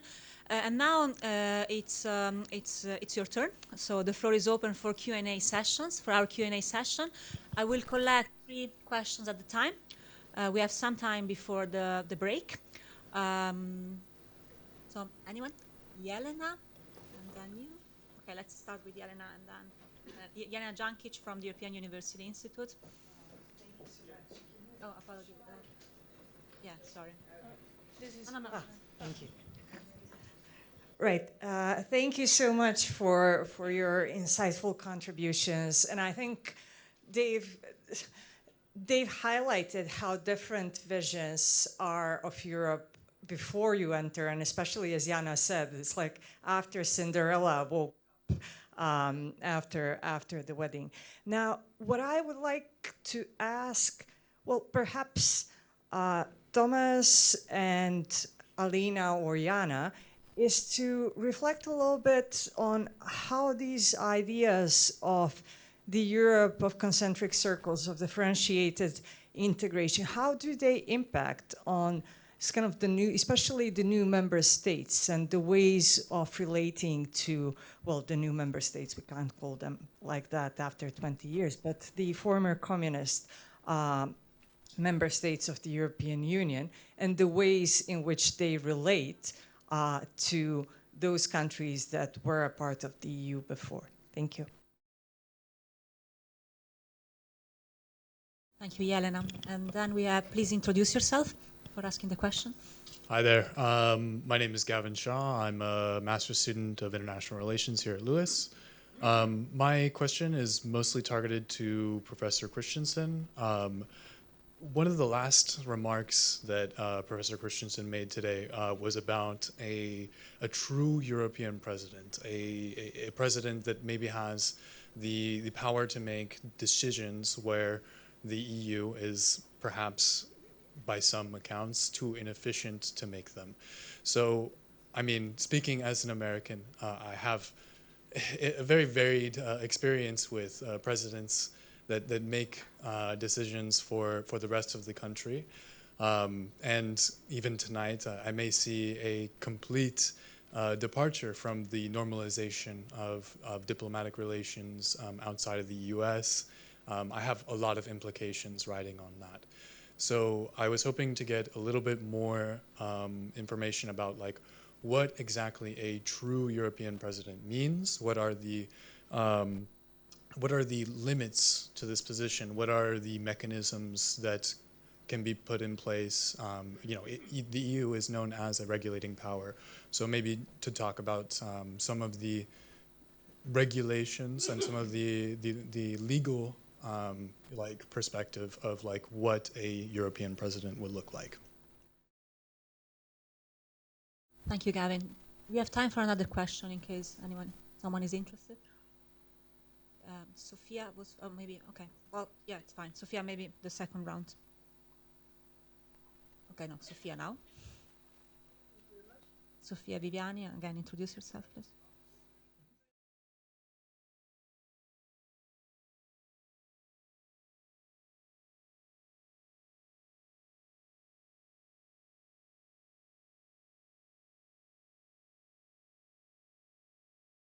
Thank you very much. Sofia Viviani, European Federalist Movement. My question would be on the parliament, actually, because I think it was mentioned a couple of times, but never really got into it. We often talk about this democracy gap, and I think most of the time, especially in academia, which is not my area of expertise at all, so excuse me for the question about that, we always tend to go to the commission straight away, but we never talk really much about the parliament. So what would be, I heard that one of the hypotheses that Parliament got more polarized, whatever, but this is European politics in general, it's not the European Parliament, it's all parliaments, I guess. And as the European Parliament is just a consequence of that. But what would be the effect of a new European Parliament reformed in that way? Before and after Lisbon, of course. And for me, personally, before and after Maastricht, I think that was more, in a sense, impactful. So your opinion on that. Thanks a lot. Okay, thank you. I think we can, maybe we can go in reverse order. I don't know whether Alina or Jana want to address the question on differentiated integration, multiple cycles, or any other question that you might want to talk about. Start from yep. Okay, so I'm sure that if you are in Bosnia and you have received a promise at Thessaloniki 20 years ago, you don't like this discussion about differential integration because you think you are really going to get the package as it used to be, with your chair as commissioner, with the chunk of EU funds. You would be surprised how materialistic we, the new member countries, are, and how the first question that is put to anyone who goes to Brussels is, how much money will you bring back for our country, and things like this. So yes, from their point of view, this discussion is not pleasant. On the other hand, we have to be realistic. I'm among people who think that Europe has two possibilities. Either we will have to start radically, starting with tomorrow, because something will happen overnight, or if it doesn't happen overnight, we're going to have to change in 4 years. But it's not going to be more than 4 years. So the hope of Bosnians that they can get the package that we got 20 years ago, I mean, it's not that Europe was not splendid. It was the best of all worlds. But as it proved out, it was not sustainable. It's an Europe which will disappear due to security reasons, and a new Europe will have to emerge. I mean, it's our task to create a new Europe to emerge. We're not going to get it, because of Putin, we're not going to get this disappear. But on the other hand, imagining that we're going to do small things here, or that we're going to do enlargement against the will of these very small people, but many, who are the Gagauzians, the Transnistrians, the Transcarpathians Rutenis, the South Ossetians, the North Ossetians, the Abkhazi, and all other people whom I visited them all. And people really have no idea what they're talking about when they imagine that this circle is going to be equal with the circle from Brussels to Antwerp. No, Europe is going to turn into a place with inner circles, outer circles, peripheric circles, a variety of peripheries, and cordons sanitaires. That is how it's going to look in the future. And what I think we should do is to start, planning this. I remember in the times of Romano Prodi, I think he had a forward studies unit, a sort of think tank, which was commissioning these scripts for the future. And this is what we should do. We should go and, get totally out of the box and come up with scripts for the future, a future which is very, very challenging. I would love for the Western Balkans or for other countries to have the privileges that we had of living in the end of history. But the end of history was short, and it's gone. Now we are in history, and new period starts. Thank you, Lina. Jana.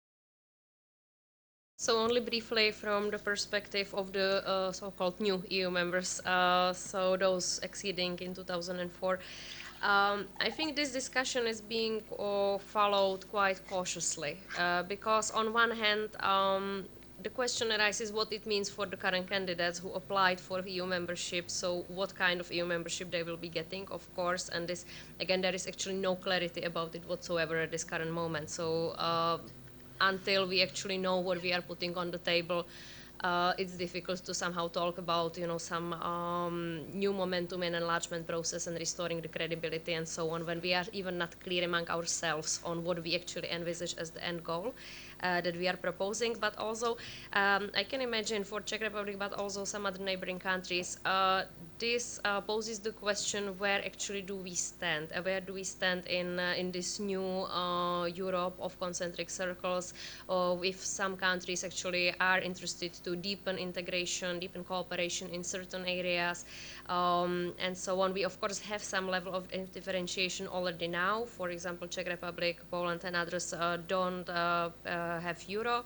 And some other in some other areas, but I think here it would be very difficult discussion domestically, because I think most of our countries are still not clear on where we actually stand in the European Union, as I was saying kind of before. So we also would not be very clear on how much we actually want to integrate in which areas, and it would be very difficult domestic discussion, kind of somehow reconciling all these different ideas, all these different political priorities and preferences. So just a minute. Thank you, Jana. It's interesting to hear how this differentiated integration narrative does not necessarily only impact on the outsiders, but also on the insiders, which might still have to find their own way in the EU and the different integration and dynamics. Thomas. Yeah, thanks a lot for the questions. On the concentric circles, maybe we should hear Maria Giulia, who's worked a lot on differentiated integration and also informal groupings of member states. And I think that's quite clear that the larger the number of member states, the more diverse and the more there is pressure for that. Yeah, we don't have much time, but if I can just briefly say, I think there's a philosophical answer to that, and there's a realpolitik answer. The philosophical one, if you want to call it that, is for me that differentiated integration is absolutely essential for something like the European Union, which is not a traditional state, which should not aspire to have this binary inside-outside divide that state borders provide, which actually cause a lot of problems in the world. You know, it's a fantastic experiment to some extent where we can have different kinds of political organization and where we can organize quite systematically, or we can experiment with sort of the in-between. And that's really what this Europe needs. It needs this in-between, whether it's Turkey, whether it is Ukraine, whether it's Switzerland, or whatever the case may be.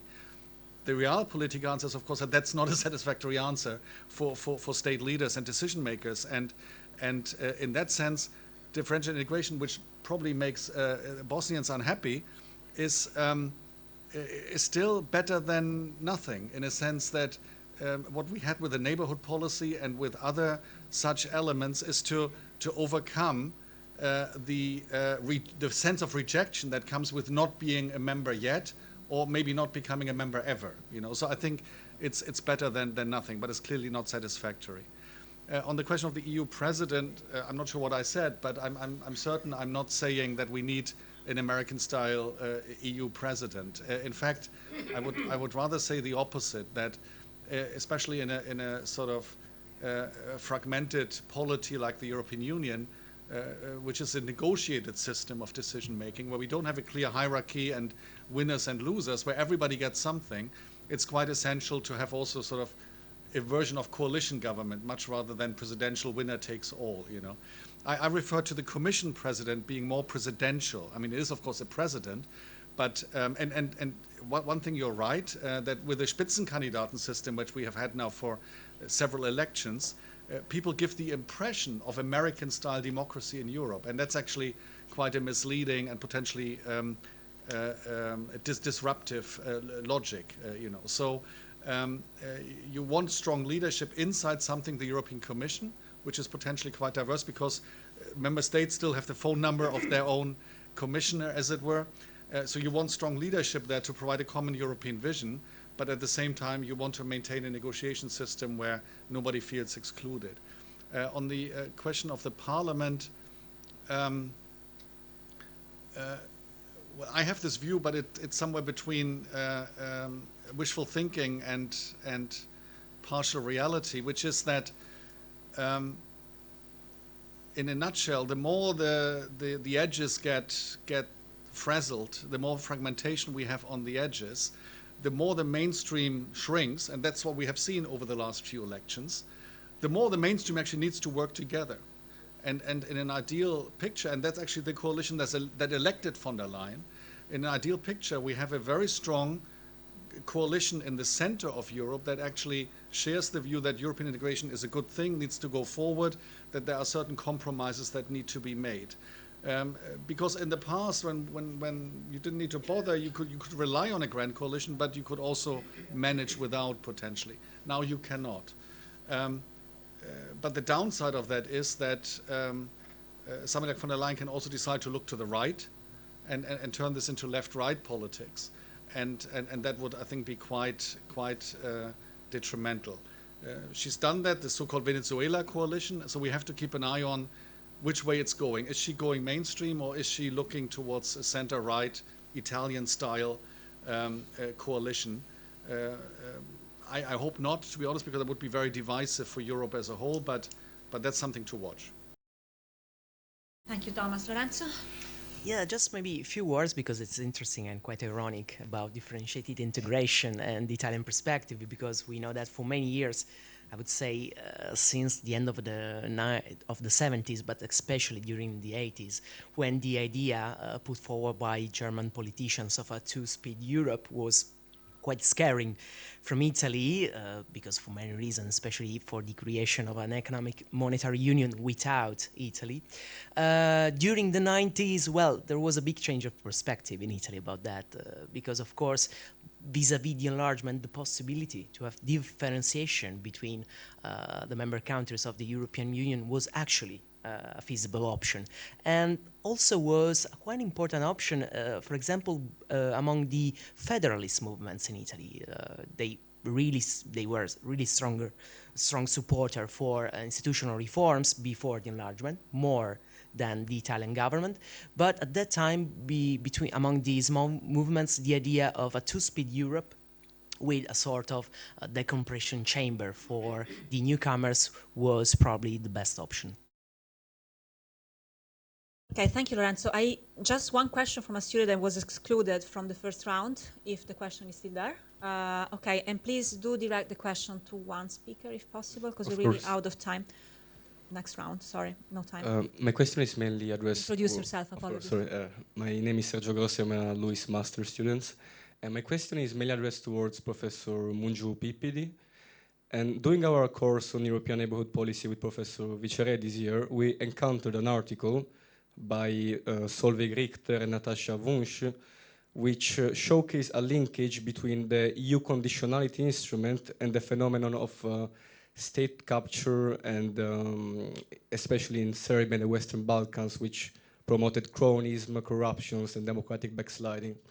I wanted to ask you if, during your personal experience as an actor fighting corruption in Central and Eastern European countries in the enlargement process, if you've found a similar process happening, or if you found a potential for it, and if it didn't happen, what would you identify as the main reason? Thank you. Okay, thank you. I know the article. Natasha Wunsch and her co-author do not say that EU conditionality creates state capture, but in the same time, what they acknowledge, and it's really remarkable that this has now become mainstream literature, because in 2007, when we wrote for the first time that EU accession is now end of history and backsliding already happened, it was impossible to publish this in any EU journal. I had to publish this article in another journal, although there was evidence of severe politicization in Czech Republic, in Hungary, in Poland. People were shutting down anti-corruption agencies, civil service commissions, so there was a lot. Now it is acknowledged that EU promotes some constraints, but in the same time creates huge opportunities for corruption.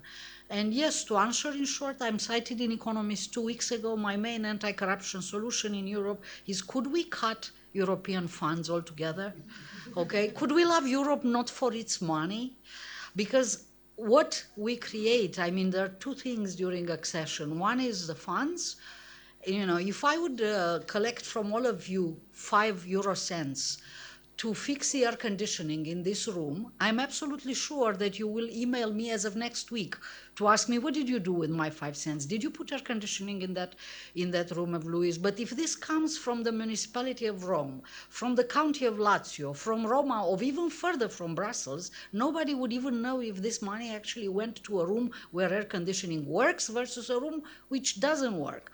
Okay, so something is fundamentally broken in the subsidiarity of EU money, and this creates opportunities for corruption. Yes, we have evidence. We have econometric evidence that the weaker institutions we have in Europe, the more EU funds create, as Finance Minister Varoufakis used to say, just help corrupt elites in countries. And they don't really help social cohesion or the noble reasons for which these funds were created. So yes, we do have evidence, we have constraints, but we also create opportunities. And how they balance one another depends on the previous quality of institutions of each of these countries. And here we're very unequal.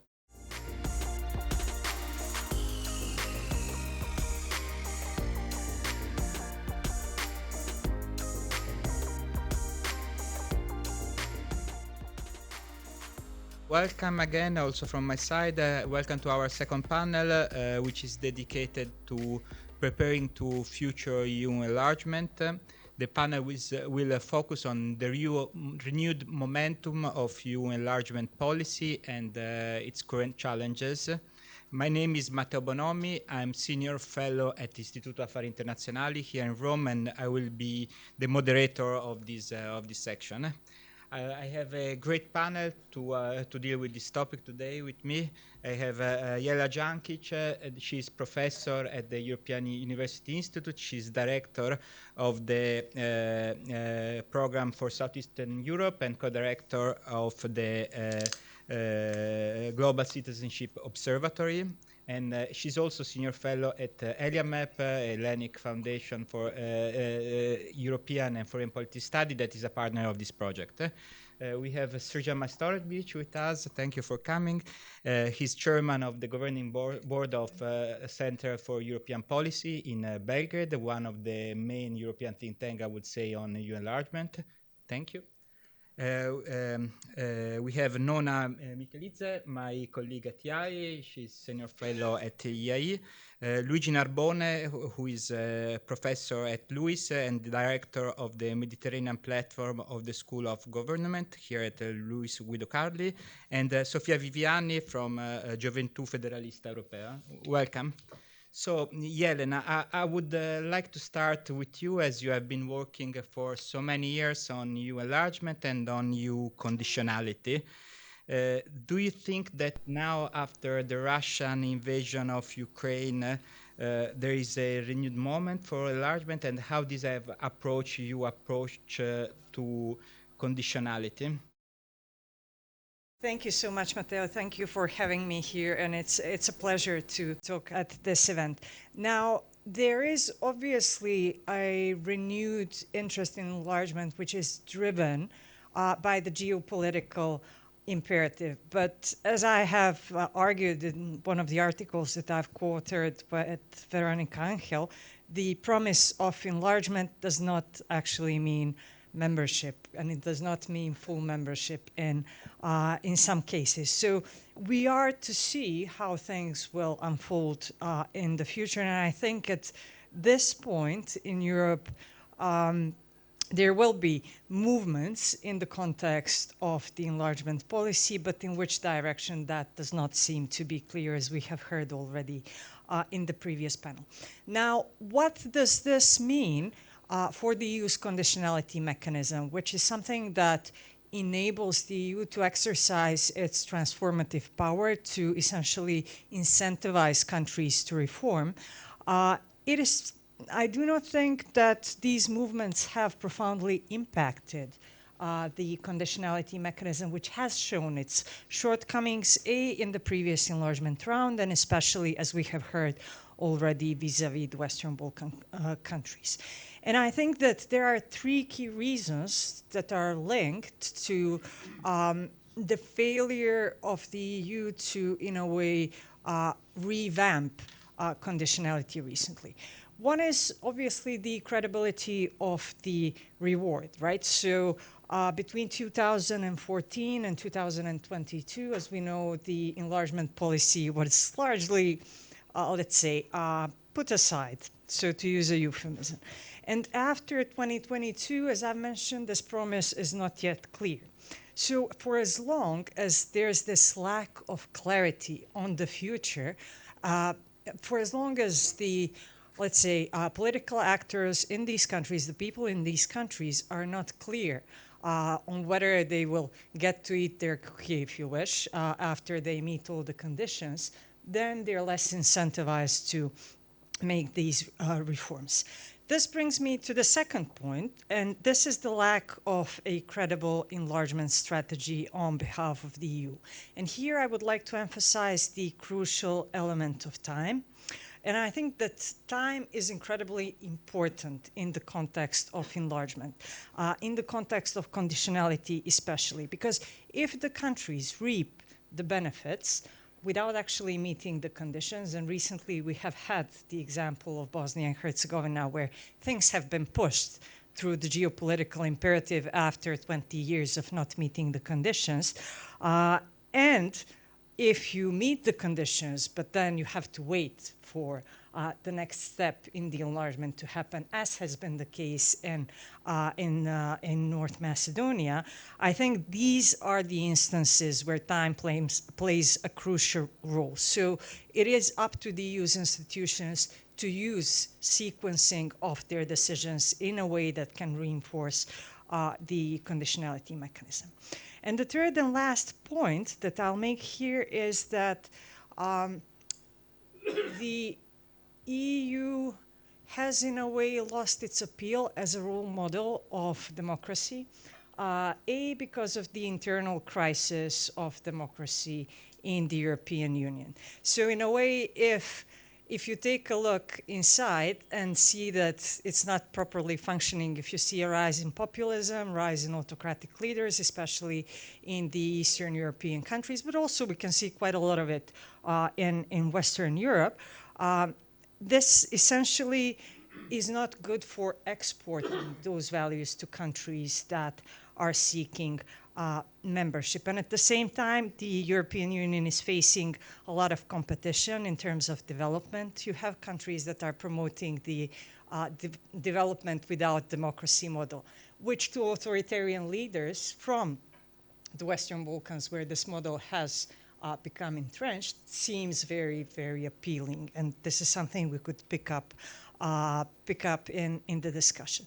Now, we have this situation where the EU loses its power, and it also loses its power by promoting these interest-driven politics with the Western Balkan countries, including the, let's say, question of outsourcing migration, externalization of migration, the case of Albania, the case of the lithium in Serbia. So instead of these value-based policies towards the region, which is something that further impairs let's say, the role model of democracy, if you wish, idea.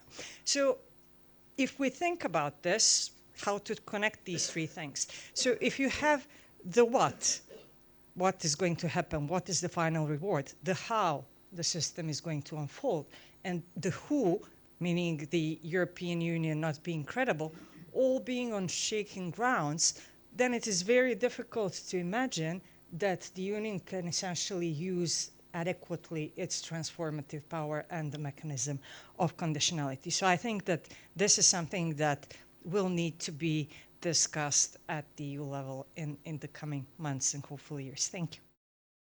Thank you, Jelena, for highlighting some of the shortcomings that have been emerging over this year on the use of EU conditionality toward the Western Balkans. But of course, after February 2020, the EU enlargement has acquired a new important dimension toward the east, toward Georgia, Ukraine, and Moldova. And I'm asking to you, Nona, as you have a great experience of the region and you have been working on these countries for a long time. How much has the EU been able to project his enlargement policy in this new geopolitical dimension, and how is addressing this new challenge? Good evening, everyone. Thank you for the invitation. It's a pleasure to be here.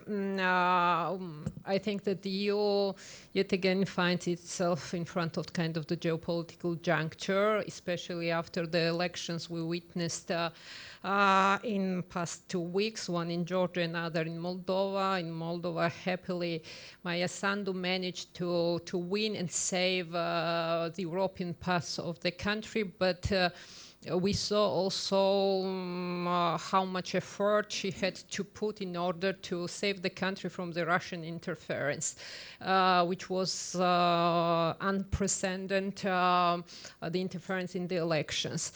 While Georgia did not manage so, but what happened in Georgia has something to do also with the miscalculation of the EU and the EU's policy,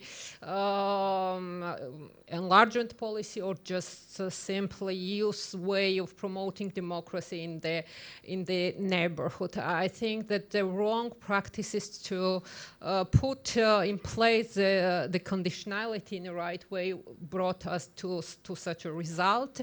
I think that the responsibility goes to the Commission, to DG NER, to the EU delegation in Georgia, to the EU ambassador in Georgia, because we have not seen nothing but accommodation of cultural governance, local cultural governance, because I don't know why the EU imagined geopolitics only through security prism and through prism of securitization, the approach which you could apply to the Middle East, because maybe they don't want to become members of the EU, and then you can justify that the interest should prevail over the promotion of values, but you cannot apply the same approach towards those neighbors who want to become the members of your family. There have been fundamental mistakes to create the facade of democracy in Georgia, to assist in this game the wrong parties of the civil society, which then brought to weaken actually the civil society. On the ground, it is a result also the EU's wrong decision back in December 2023 to grant Georgia with the candidate status, because you shouldn't first announce that there are 9 conditions in order to receive the status, and announce that only 3 of these conditions Georgia met, and then reward Georgia with the status. You just lack the credibility. And all this happened just 9 months before the election, which of course the government then interpreted as a kind of being rewarded for their good policies and for them implementing their reforms, and that their all electoral campaigns was all about their success and about the EU kind of praising them for being them successful in the implementations of the reforms. And but I think that another point I wanted to make is that what has happened in Georgian elections on in Moldova, the interference we saw, this has something to do also with us here in the West, with our societies, because it seems to me it is a kind of a systemic challenge of the system, where in our communities that becomes more and more polarized, because the very idea of freedom is threatened by the interconnections between oligarchy, money, disinformation, freedom not in a kind of the abstract sense, but freedom in a simple way, freedom of to speak without being beaten or imprisoned, or freedom of a newspaper to endorse a president candidate, for example. So it is not kind of an example of one election or 2 in the post-Soviet space, but it's kind of the more broader trend, which tells a lot about the shift that our societies have adopted. So now the challenges ahead, thinking about the future enlargement, you know, we are in the middle of the war, but despite, and I mean, 2 days ago, the Commission published its enlargement package 2024, and paradoxically, Ukraine, who is in the war, is the best performer in terms of the implementation of the reforms. I think that it's, on the one hand, it's true that EU lacks the credibility because it does not give a kind of the clear roadmap to membership, a clear promise that these countries indeed will become one day the member. But, you know, I think that still for these countries, also the process is per se in value, because I think that the enlargement process is the only way to the transition of democracy, and it's not only important, like a kind of the end objective, but all the way that these countries have to the end. Thank you. Thank you, Nona.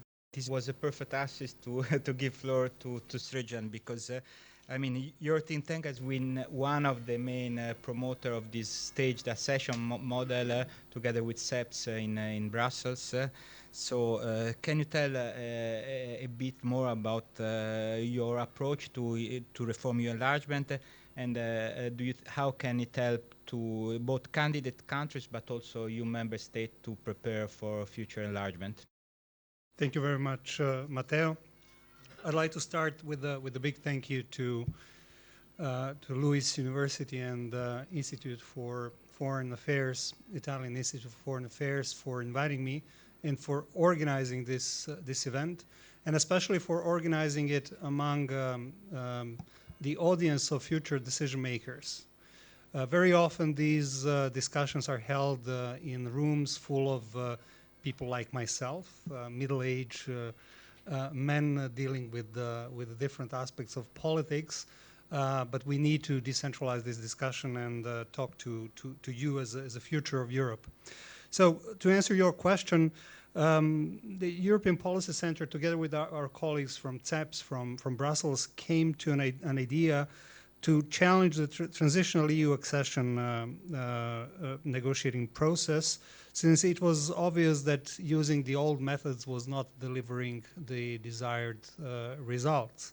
And we wanted to introduce a degree of disruption in order to explore different possibilities.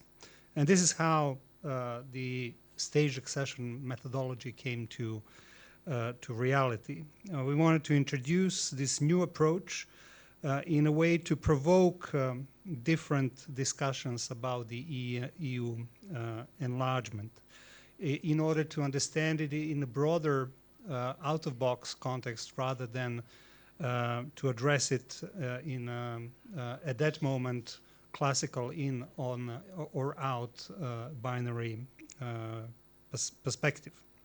So what we wanted to introduce and address are three major aspects. One is to, in a way, close the economic and social and economic convergence gap, which is more than evident between the candidate countries and the EU. In the previous discussion, we addressed the issues concerning the European funds as being a sort of a piggy bank motivating factor for the enlargement. But these funds were introduced in order to tackle the deficiencies of EU common market. So in a way, by being a periphery of periphery, being a candidate for accession to the EU and being so far from the EU common market, it was obvious that economic and social convergence will not occur without a stronger investment of the EU in the Western Balkans region. And by the way, when I address the candidates, I should include the three sort of say new candidate countries as well in this model. So to do so, we came up with a calculus of how to increasingly invest in the Western Balkan countries in a way to make sure that the Western Balkan countries or candidate countries are enabled to address this convergence gap and to close it thanks to the gradual increase of financial support as the country progresses from one stage to the other in the EU accession process. That would contribute to a closure of the economic and social convergence gap, but it will also enable the candidates to build up the absorption capacities for the European funds, structural funds, cohesion funds, when they join the EU, if at that time these funds are available. This is a big if. And as a basis of this approach, on my left-hand side, Mr. Bonomi and Dusan Reljic wrote a very good article where they described the level of discrepancy among the candidate countries and the member states from the region, using the examples of Croatia and Serbia, and how Croatian citizens per capita get 10 times more financial support from the EU, although their starting position is already much higher. The second element was, in our approach, was how to motivate public administration to deliver in the EU, on the EU accession requirements, how to include, in a way, public administration of the acceding countries, of the candidate countries, into a decision-making process, into observatory status within the EU institutions in order to socialize them in a way that Mr. Amato was saying in his introductory speech, you know, and Diana also addressed, not to be surprised once they join the EU. And finally, The third element was to our attempt to contribute to a credibility or return of the credibility of the EU enlargement process by respecting what Jelena was saying, and this is a harsh conditionality, and avoiding those who are responding to the requirements of the EU accession process, while penalizing those who are not delivering, meaning that our approach is reversible. If the country doesn't progress, it can be demoted in the previous phase of the EU accession. Whether this methodology will be accepted or not, the history will say, but I'm very happy that we contributed to an overall discussion about how the enlargement process should be improved. And I'm happy that the European Commission has adopted some elements of our proposal in its growth plan for the Western Balkans. In this growth plan, the European Commission provided exactly the same amount of money that we calculated for the first phase of the accession to the EU. Whether this is by chance or not, it's to be discussed. Unfortunately, where the European Commission has failed so far is the idea of inclusion of the civil servants in the work of the Council's working groups or Commission comitology procedures. This is not to say that there is no possibility for inclusion and participation in the EU programs, but our idea was to include the civil servants and representatives of candidate countries in the work of the working bodies.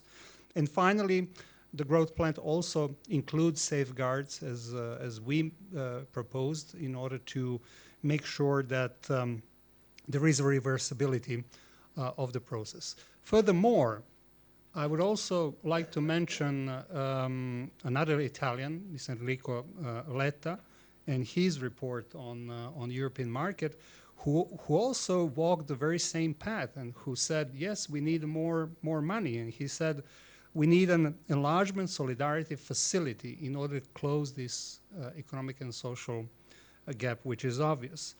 He also adopted the proposal with regards a gradual integration into institutions in order for socialize the administration.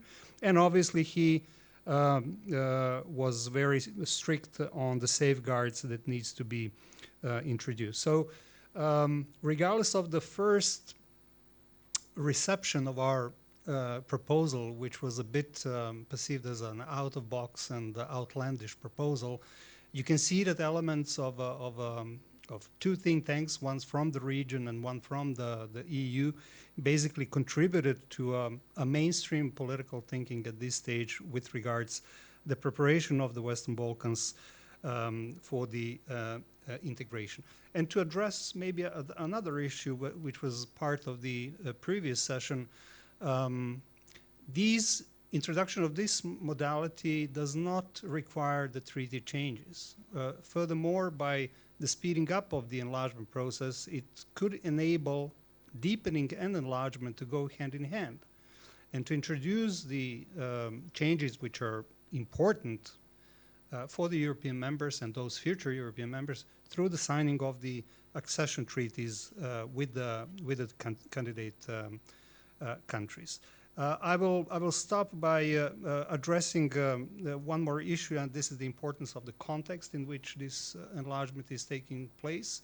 I would not go into details which are very well known, but I will dare to say that we are facing, and tomorrow morning it's going to be one of those mornings that we are eagerly going to wait what's going to happen across the Atlantic, because that will have an influence on the internal debate within the EU. But we are witnessing the internal struggle between the two concepts of the future of Europe. There is no doubt that we need to prepare for the future of Europe, but there are two concepts. One is of more federal Europe, capable of addressing geopolitical challenges and rivalries while strengthening the values upon which the EU has been founded. And the second one is a looser integration between the national governments based on a pragmatic understanding of common good, i.e. National interests of the member states. How to prepare? I think we should escape the trap of low expectations, and we should look for inspiration in the words of the first female member or delegate of an institution that has been a predecessor to the European Parliament, and this is Margot Klompe, who in 1953 said, in this political environment, we need to be firm, we need to be realistic, and we need to be idealistic. So if we manage to achieve the pomirimo, what is the word?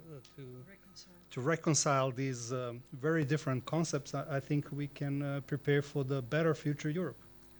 Thank you, Sergeant. And certainly, I mean, challenge of today, I think, really helped us to put a bit in perspective how really the enlargement has been changing over the year from a post-accession alignment to EU basic law and standards to a policy, to a longer stage accession, but that has been I mean, a convergence of idea for a long time, and we have here also before how in the 90s the reorientation of the association agreement served to this already provide this gradual step towards membership, also towards country of Central Eastern Europe. Now that we have covered a bit the Balkans, a bit Eastern Europe, and this enlargement policy framework, I would like to ask you, Luigi. I mean, since in Italy we always look at East, but also at the South, at the Mediterranean. And of course, with all countries at the East of the European Union be more and more absorbed within the EU enlargement policy, what is the future of EU neighborhood policy? Should it be relaunched, revamped, and which are the implications of current enlargement towards EU neighborhood policy toward the South? First of all, good evening, and thank you for the invitation to speak at this conference.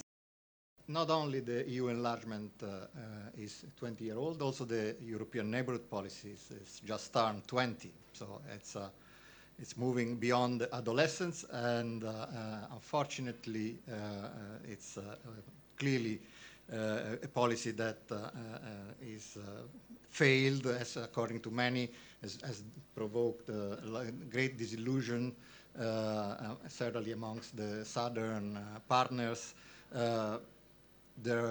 From the very beginning, it has been a trouble policy, a lot of criticism.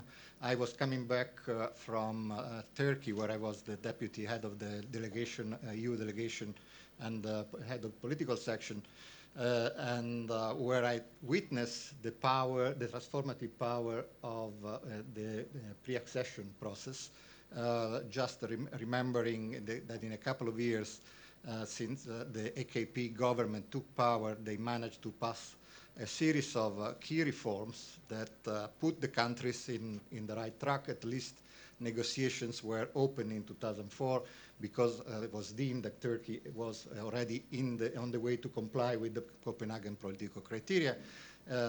And that they did that because they had a strong interest in moving towards accession. And that was also a process that allowed Turkey in the subsequent years to have a high growth rate and move on in economic terms. At least, of course, history went on a different path, we know. But I was assigned, coming back to Brussels, to the ENP task force. We were at the very beginning of the policy, and it was immediately striking for me the difference between the two. I mean, I was involved in the negotiations of the action plans with all southern neighbors, and you could immediately see that the resistances on the approach that we wanted to follow, and clearly the lack of interest from the part of many of these countries. And the big question was, what is it in it for us? Is it market access enough to justify all the reforms you want us to make? We know this has been a recurrent theme throughout the years. The EMP has been revised and reformed several times in 2008, in 2011, to respond to the Arab Spring. with the introduction of the principle more for more. Then again in 2015 to respond to the various crises, the migration, so-called migration crisis and the security threats coming from the south. Every time there was an attempt from the part of Europe to adjust the policy and make it more stringent and more useful for the relationship. And yet we have to realize that unfortunately the results are not as good as we would like to see. There has been a recent survey by Euromesc with 450 experts and policymakers from the South and Europe, and 90% of them said that the policy needs to be completely revised or radically revamped. So it's a clear indication that something is not working. But I think looking at the various areas in which the policy tried to work, very few results can be called upon. Nothing can be positive can be said on conflict resolutions. The region, as we know, has witnessed 3 major civil wars: Libya, Syria, and Yemen, and Europe has not been able to play a role in mediating or facilitating a cessation of hostilities.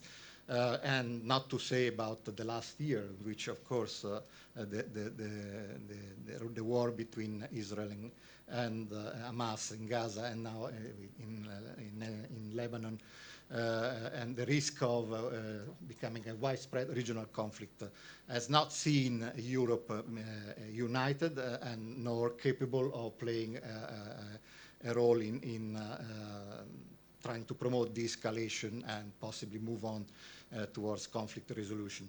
So, but I would say poor results on democracy and human rights. In most countries, including Tunisia, which was the only positive result of the Arab Spring, have moved back towards autocracy or clear dictatorships. There is also on socioeconomic issues. We witness a region with many troubled countries, a lot of socioeconomic problems, huge displaced, number of displaced people. We know the impact on migration towards Europe. And perhaps the only positive element is trade liberalization, which is taking place in goods, but not enough has been done to liberalize trade in service, and in agriculture remains a big issue. So if you have to look even from the economic standpoint, Europe has not been able to play the role as engine or anchor for the economies of these countries to move on the development ladder. There are many reasons for that. We know that the conditions for investments in these countries are very poor. There is a poor investment environment. But yet, if we take other examples for what is happening in Asia, for instance, in terms of economic integration, where the countries which were more advanced in ASEAN, for instance, were capable of triggering development in less developed countries, we haven't been able to do this in the Mediterranean. I must say also that the Mediterranean today is no longer a marginal sea. It's much more central. It has become, of course, an arena for contestations by great powers. We know that China, with the Belt and Road program, has increased its foothold in many countries in the Mediterranean. Russia, through its military presence, and Wagner has been capable of penetrating first Syria, then Libya, and then move on the Sahel with this clearly destabilizing role that it's clearly important to continue to observe and probably to respond from the part of Europe. Instability is clearly an issue that is in the region. And I think it's a region that cannot be neglected or forgotten. It's a problematic relationship with the partners in the southern Mediterranean, but we definitely need, especially now that the EMP has come full circle with the Eastern dimension moving on to what the Eastern partners wanted, that is accession prospects. And now the Mediterranean, the southern neighbor remains a key objective for Europe, which needs perhaps three things. First, a political or strategic vision that it's lacking. I think piecemeal approach is not going to be sufficient. We have seen it, for instance, the Global Gateway, which is supposed to invest and to build on the opportunities created by new connectivity or the energy transition and the digital transition. It's not being capable yet to trigger a positive economic dynamic. The second thing that it's needed is to look back at the way the relationship is shaped. We should not be too shy. I think Europe remains the first trading partner for most of these countries. There is a lot of interest from the part of the people. I mean, if young people, they all look north to Europe, and certainly they probably need to see more Europe rather than less Europe, and they don't need to be convinced that the European model and what Europe can offer, also in terms of values and democracy, it's worth pursuing. Lots of students prefer to come to study here, and they don't want to go to study to China or to Russia. So those are things that Europe should work on and capitalize, perhaps work more on the people dimension. Certainly, it was said, the very good thing that the first enlargement wave did is to promote more exchanges, Erasmus programs, exchanges in the field of research. This is clearly an area that is totally missing and that can be certainly revamped when we look at new policies. And then also find more a role for the private sector.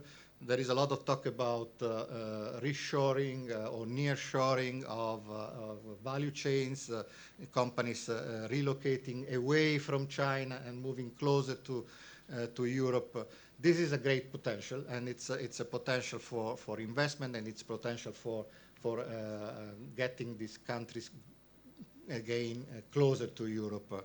And clearly, the political environment is not the most conductive towards these policies, but certainly, for instance, Italy should play a role in this because we are very close to the Mediterranean. Absolutely. Thank you, Luigi. I mean, I think it was also very important to signal the importance to rethink the way you externally engage not only with the enlargement country, but also with the Mediterranean, because it's fundamental. Somehow there are, of course, two sides of EU external engagement, and there is a lot of work to be done and a lot of margin for your external action to be much more effective using a number of different tools. Going back to the enlargement question, I would like to finish our first round around the table with Sofia. As a young federalist, I was. How do you see enlargement? Do you see it as a way, as a step towards a more federal European Union, or you see it again as maybe we have listened before with from Lorenzo, as something that risks to increase the heterogeneity of EU membership and so maybe affect the development of the European Union? Thank you very much for the question. First of all, thank you very much for inviting us, not just me, but the European Federalist Movement, which I represent. not just the Young European Federalist Movement, but the European Federalist Movement, which was founded by Altiero Spinelli in the 50s, so the old one, the ancient one, which we're still there, we're still fighting, we're still trying to make something out of it, I guess. So thanks a lot to Luis and Yai for inviting us and having us here. I know I'm the last one speaking, so bear with me. I'll try to be as brief as possible. I'm going to talk mainly, I guess, to the young people here, also because I'm not from academia, and I strongly believe we are not the future at all. We are the present, and that's something that people don't really get in these days in politics, especially in this country. I don't live in Italy anymore. I've lived in Brussels for the last 5 years, but every time I come back, it's a bit disappointing, but it's always nice to talk to people of my age. I'm 25, so I think I am in the right room. I am representing the European Federalist Movement. I also work in the European Parliament now, but I have no position whatsoever to represent the institution, so everything I say does not reflect the institution opinion at all. I mean, some of it, but not entirely. When I was thinking about what I wanted to pass through as a message today, I thought I had to be the raging federalist as I always am. But today I found out that all the panelists here are federalists. So I highly invite all of you to get a membership, because I listen all to federalist ideas here, which I'm really happy, of course, to hear. But it's true, we are all federalists here. And by the way, I'm also really happy we don't have a panel, but we have some gender balance in the panels as well, which is not the case for many panels in Italy. So thanks a lot. So since I represent civil society here, I guess you allow me to be a bit more provocative politically, also to wake up and not just to hear the bells from the churches here, but to think about some things we can do and reflect on for the future.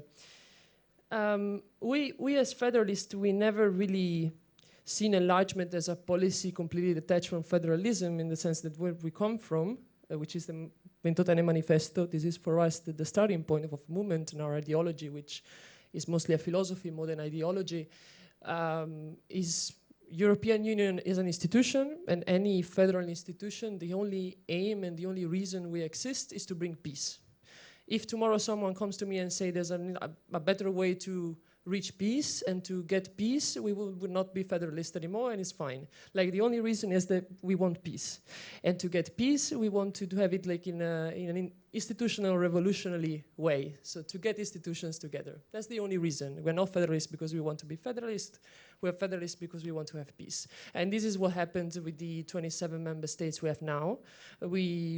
We managed to reach 70 years of peace in this continent that never happened before in the history of the continent. So that's the reality of federalism. No? We're not there yet, but we worked a lot to get here. And about enlargement is the same, exactly the same reasoning.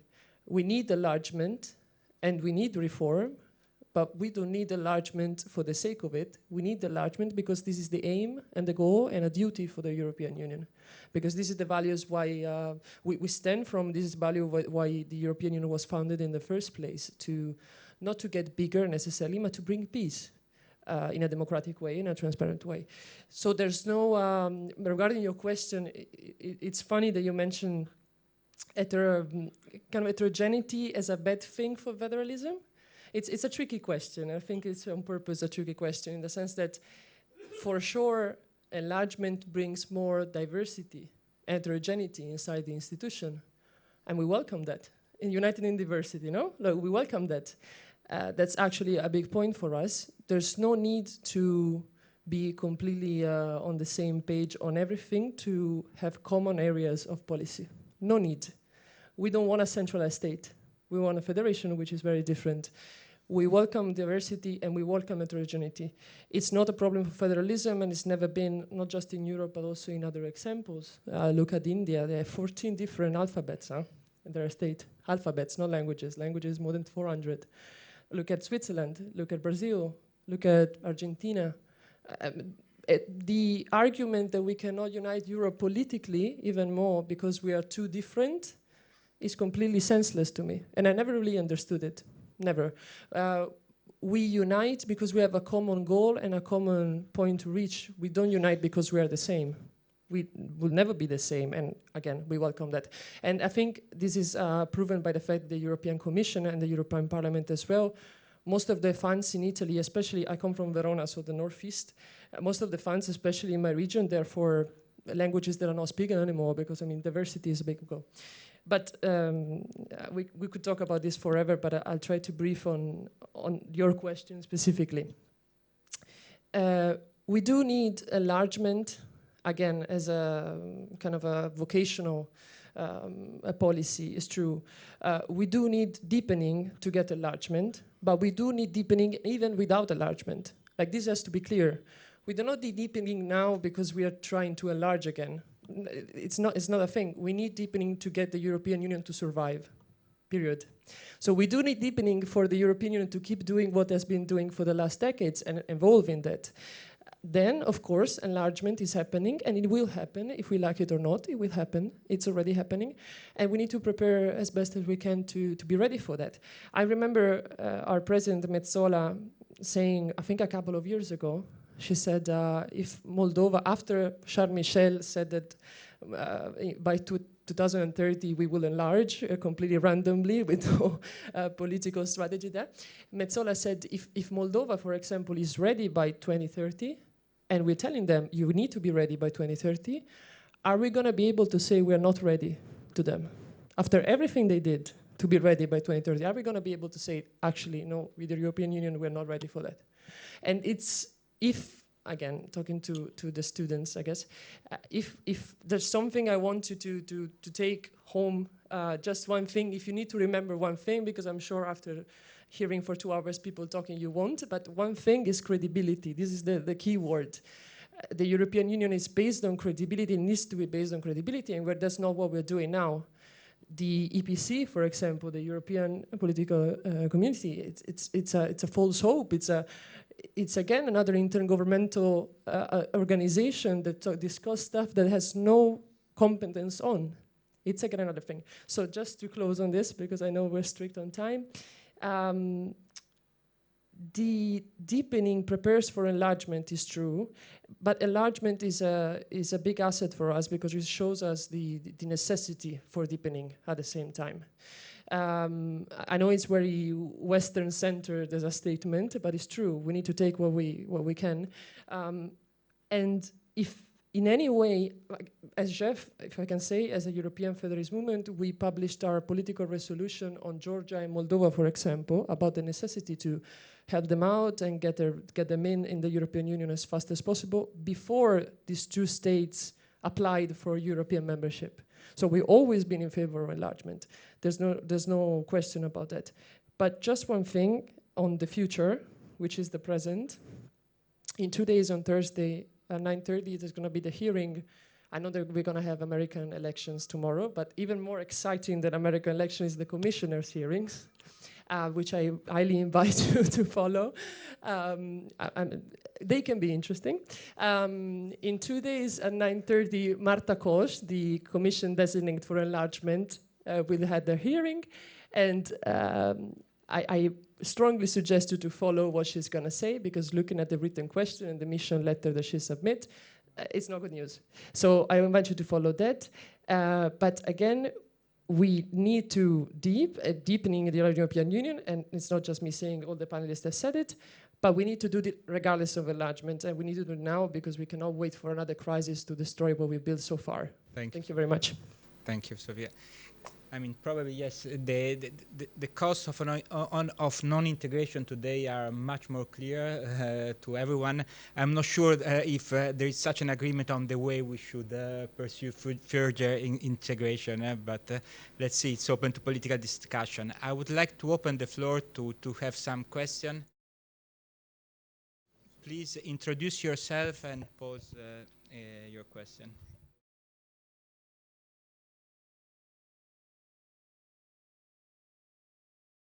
Thank you. Thank you for your contributions. It was very interesting to listen to both panels. Very quick. My name is Teodora Crișan. I'm a student of international relations doing my master's here, but I come from Romania. So I have firsthand experienced the benefits of European integration. I am let's say, old enough to remember what it was like before.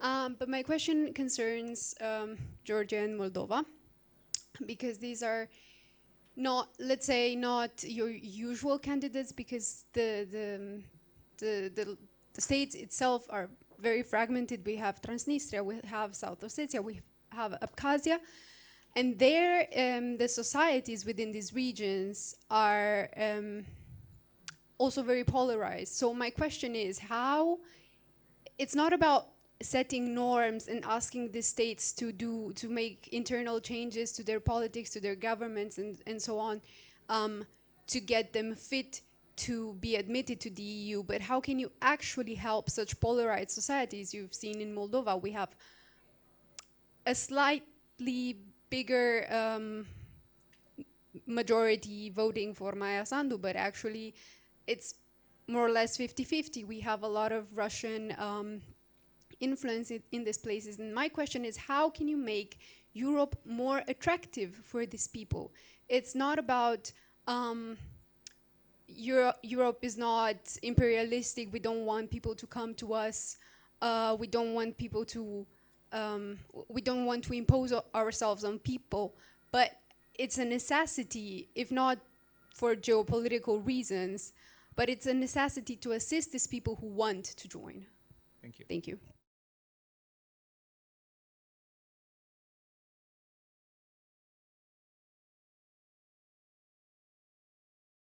So, no, I think this question was for you. Yes, so in Moldova and Georgia, indeed you have the polarization of the society, but there are different reasons behind the polarization of society. In Moldova, over the times, it has been society divided, being pro-Russian and being pro-European. That kind of problem we don't have in Georgia. Even if Georgian Dream has won the election, it does not mean that people are anti-European, because the rhetoric of the government since they came to power in 2012 were that they were promoters of European values in the country. Let me remind you that this government was one who signed the association agreement with the EU.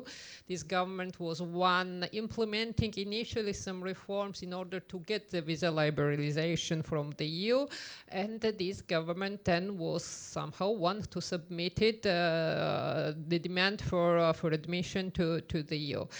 So they were smart enough to put their rhetoric on a EU track, being pro-European, and then to link all the economy and make Georgia dependent on Russia. So for those who voted to them, to this party, does not mean that they voted pro-Russia, voted Russia, or made a choice. For them, it was not a referendum between Europe and Russia. It was for the oppositional parties. Maybe it was for us, for the researchers, we knowing the process, in a sense that we know that in order to be pro-European, you have to implement certain type of values, and you know that this government will not do this. Indeed, they implemented a number of the laws that were just copy-pasted from the Russian law. I don't see the problem in polarization. I mean, there is nothing different what we are seeing in the US, what we are seeing here in Italy, what we are seeing in other parts of Europe, where the people divide across the political parties and private interest rather than ideology, because in Georgia you lack also this. No, you don't have really a leftist, rightist parties, because I mean after the Soviet Union, this all has been cancelled. No, I mean for this country, you and for the peoples of Georgia, I mean in the polls, 80% of the Georgian population support the idea of EU integration. in difference with the Moldavian one, when there always has been 50-50, because the Russian influence has been always the great. But I think that still EU remains an attractive model to both of them, and the way to reform their societies and their countries. And I think that the youth uprisings that we saw in Georgia, and we see completely new generation on the streets that somehow went beyond the post-Soviet period of the country. So I think that still, even if that now we are in total darkness there, I think that the path is that toward the EU. Thank you, Nona. I would ask to go directly to our conclusion with Professor Sergio Fabbrini and Nicoletta Pirozzi. Let me thank Maria Giulia and Matteo. This is a good example of what is a family power in Italy. Okay, there is a long tradition in Europe of monarchs trying to marry the daughter of a monarch with the son of another monarch in order to increase the power. And we did the same between Louis and Yai, and and that in some way it paid. Okay. The students know that they married very recently, so they. Okay. So let me conclude very briefly around the topic of what would have been my lecture today with the students in the neighboring room. So enlargement is a topic of public debate, as we follow now, but also is a crucial topic for scientific debate. And when I work on the enlargement and reading the literature on enlargement, I always, and also in the debate that we had today here, which was very interesting for me, we have always two approaches to cognitive frame for dealing with the dilemma, the challenges, the problems of the enlargement. There is one approach that has become predominant in the last 20 years, 25 years, coming from international relations. I call this approach international stability approach. This approach looked to the enlargement in terms of the international relation consequences. And there is another approach that was growing in the last year, and interesting enough, France was very important place for that I call the political capability approach. So for the international stability approach, what matters are geopolitical stability. So we enlarge, I look from the perspective of the European Union member state. Then you have to look also from the perspective of the candidate member state, and too frequently there is an overlapping between the two. There should not be overlapped. So it's geopolitical stability, geoeconomic interest. There are huge pressure from the European Union member state to enlarge because it enlarged the market, labor cost is lower, and so there is a pressure to go there in the eastern side based on economic interest, not other interests. And then also there is within the Commission a sort of geocultural ambition. Enlargement is the idea of exporting in a peaceful way the value that are at the basis of the European Union as a project. However, if I look at this literature, now I have to make a long story short, there is no discussion on how to guarantee a European Union geopolitically oriented. The fact that you enlarge is a sufficient condition to guarantee geopolitical stability. It can work in economic terms to a certain point.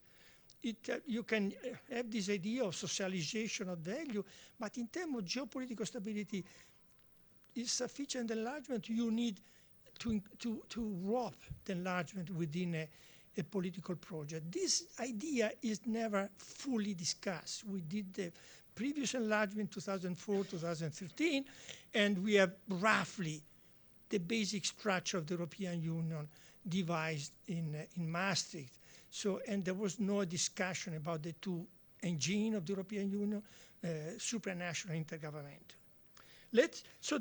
I found, but I want to raise a question also for discussion with my student, I found a kind of teleological approach. It continued to be, the history goes in that direction, and we have to follow, okay? When I talk with people in Brussels, especially people in the Commission, there is always this idea that the inevitable aim is the United States of Europe. If you look from the perspective of the candidate, there are many arguments. One is the access to the single market.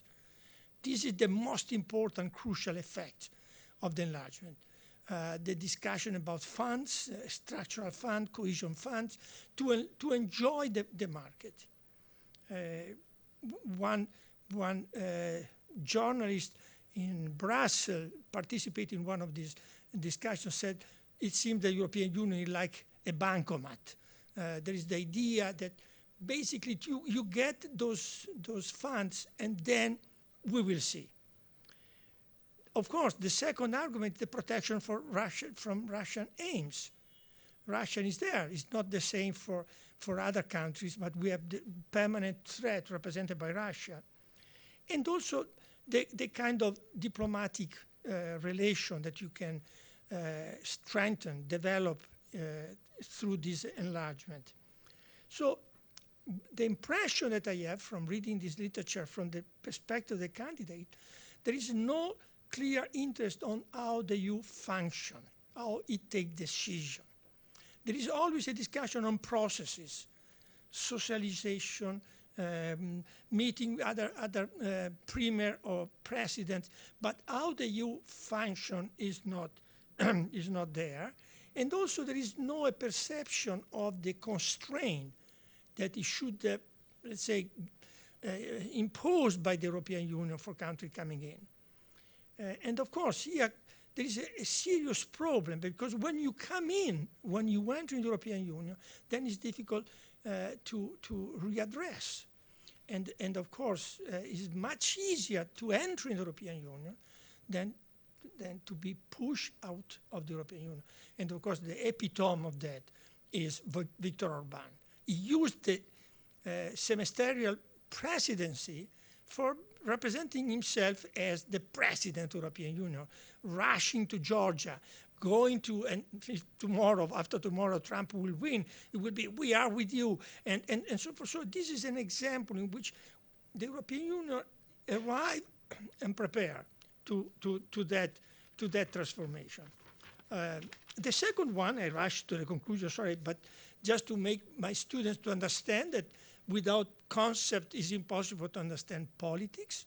And this is the difference between the scientific debate and the public debate. Both are crucial, important on their own grounds, but they require different tools. The political capability, the capability approach from the European EU perspective is much more problematic, enlargement. In a way, enlargement has reduced the power of functioning of the European Union, has disempowered the European Union. The European Union is not only a question of heterogeneity, but is enlarging, has reduced the capacity of the European Union to find the center for its, let's say, elaboration of view of foreign policy. What is the position of the European Union vis-à-vis the conflict in Gaza and Israel? Who represents the European Union when you go to talk with Erdogan? Is Charles Michel or is Ursula von der Leyen? So the SOFA problems that you remember we discussed. So the second question is that from the political capability, the enlargement, and here comes the heterogeneity, the enlargement has increased the intergovernmental feature of the European Union. The EU is much more intergovernmental now than in the past.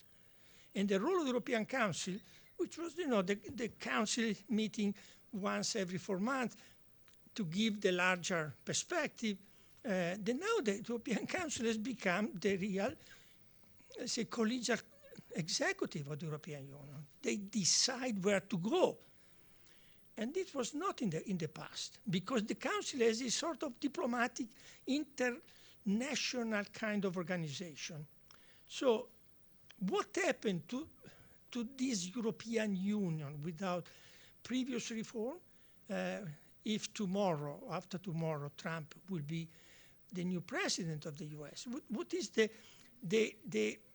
structure where to decide what the European Union should be within what we call European Union?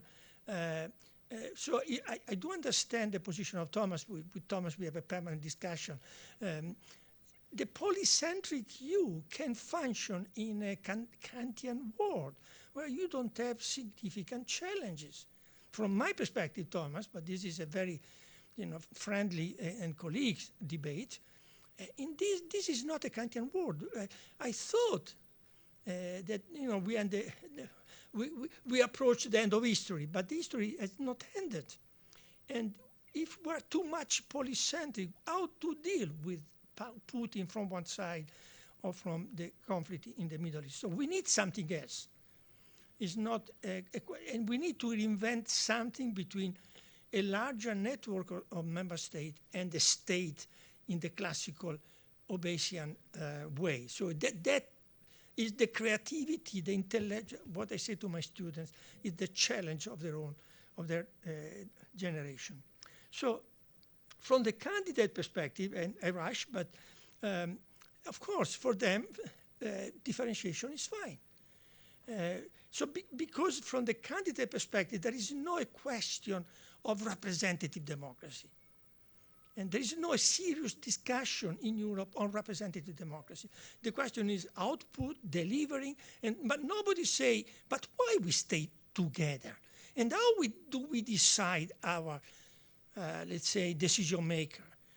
Representative democracy, which was a preoccupation of the founders and of Spinelli, by the way, who founded the IAI, the representative democracy is out of the picture. Who decides? The Commission, single market. But another question is not the Commission, is the European Council. And the European Council is accountable to whom? To the European Parliament? Not at all. Each of them, or the members of the European Council, are accountable to their own legislature. But as a collective, as an institution, they are unaccountable. We are moving in a post-democratic setting, as a colleague from Britain wrote about post-democracy. So the second is we need to protect, and it's right to protect. But Ukraine will be protected entering the European Union or should be protected entering NATO. And we have a discussion also, the experience of Germany is a crucial experience because the trade-off there, the deal was, okay, you get Russian, Soviets, East Germany, but West Germany enter NATO. So we used, let's say, the European Union to promise something that the European Union cannot implement, namely security. We can implement a market, we can guarantee a market, but not security. And also the culture and the values. I would not give for granted, because in the beginning of the transition, we deal with Havel, but then in the following iteration, we discovered that there are many other views, much more nationalist, as Alina and Ivan Krastev showing very informative article they wrote, that are part of the society that do not like Europe. And they are much more closer, as we saw even in the Eastern Germany Länder, they are closer to other kind of values. So how to match, how to find, to compose this kind of complexity, just bringing them within the same organization or find some much more differentiated, let's say, plural Europe. And I think the second one can be idealistical, as one student said to our discussion. Indeed, it is much more realistic than the other one. The other one brings European Union to the stalemate, or at least this is one of the risks, and to impotency, disempowerment. And we have to take seriously the question that facts matter more than wishes. Grazie.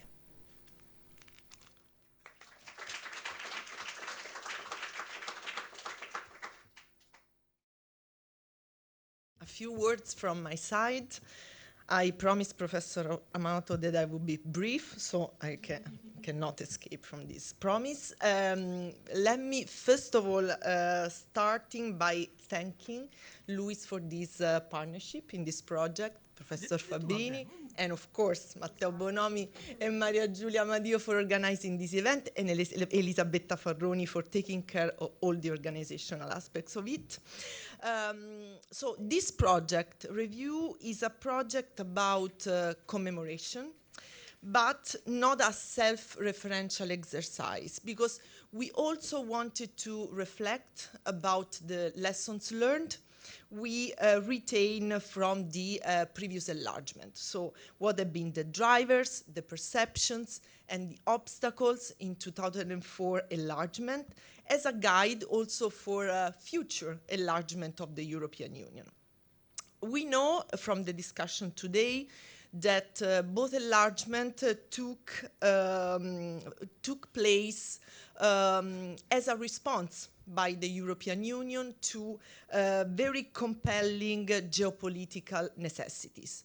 The enlargement at the beginning of 2000s was a response on the disgregation of the former Soviet Union. This time, the revival of the enlargement process comes from another geopolitical threat, the Russian aggression against Ukraine. I think that from what we learned today, there are at least 3 essential elements that we have to retain if we want to get it right this time, despite all the problems we had with the previous phase of enlargement. So first of all, this time, Big Bang enlargement is not a way forward due to the many differences and peculiarities of the states that we want to enlarge to. Economically, politically, socially, we were discussing, for example, about the difference between Moldova and Georgia. We have to learn what are these differences, and we have to target the strategy of the European Union on the basis of these elements. So we have to have a differentiated strategy, a targeted strategy towards these countries. Second, the institutions and procedures of the European Union have to be reformed while enlarging. On one side, we cannot afford to reverse our political decision, which was an historical decision, by the way, to enlarge to new countries, offering the candidate status to Ukraine, Moldova, and Georgia, together with the Western Balkans. But on the other side, we cannot risk to make our union ineffective and unsustainable with 30, 35, 36 member states. A third point, and I think this is a very crucial one and was first mentioned by Professor Amato, is the need to engage society. Because we learned that the European Union is not seen anymore as the happy island of democracy and freedom. So we have to understand how to win again the hearts and minds of people in the candidate countries, but also how to make our people understand what are the good aspects and developments of enlargement compared to the cost of an enlarging European Union. This is very important, especially when it comes to young generations, which are the protagonists of this phase, and also the future of the European Union when the enlargement will actually take place. This is also why we focus this project very much on young generations. And on this, I want to conclude with some works that young people involved in the project have prepared. We have asked young people, students from 4 countries, from old member states of the European Union and 4 countries that were of recent accession in 2004, to illustrate the perception of the respective countries in the 2004 enlargement. For the moment, we have already 2 works, maybe we can show them, prepared by Italy and Czech Republic. These are the posters that were the results of this kind of engagement. For Italy, I want to thank Camilla Piccardi and Alessandro Pizzi, that are both students from LUIS. One of them is also being intern at the Istituto Affari Internazionali, because again, this partnership works very well. And both of them are not here because are on training in China and Switzerland, I think, so very good. So this, of course, can be a drop in the ocean when it comes to engaging society and young people in this process, but we're very happy to be part of it. And on this happy note, I conclude and thank you very much for participating.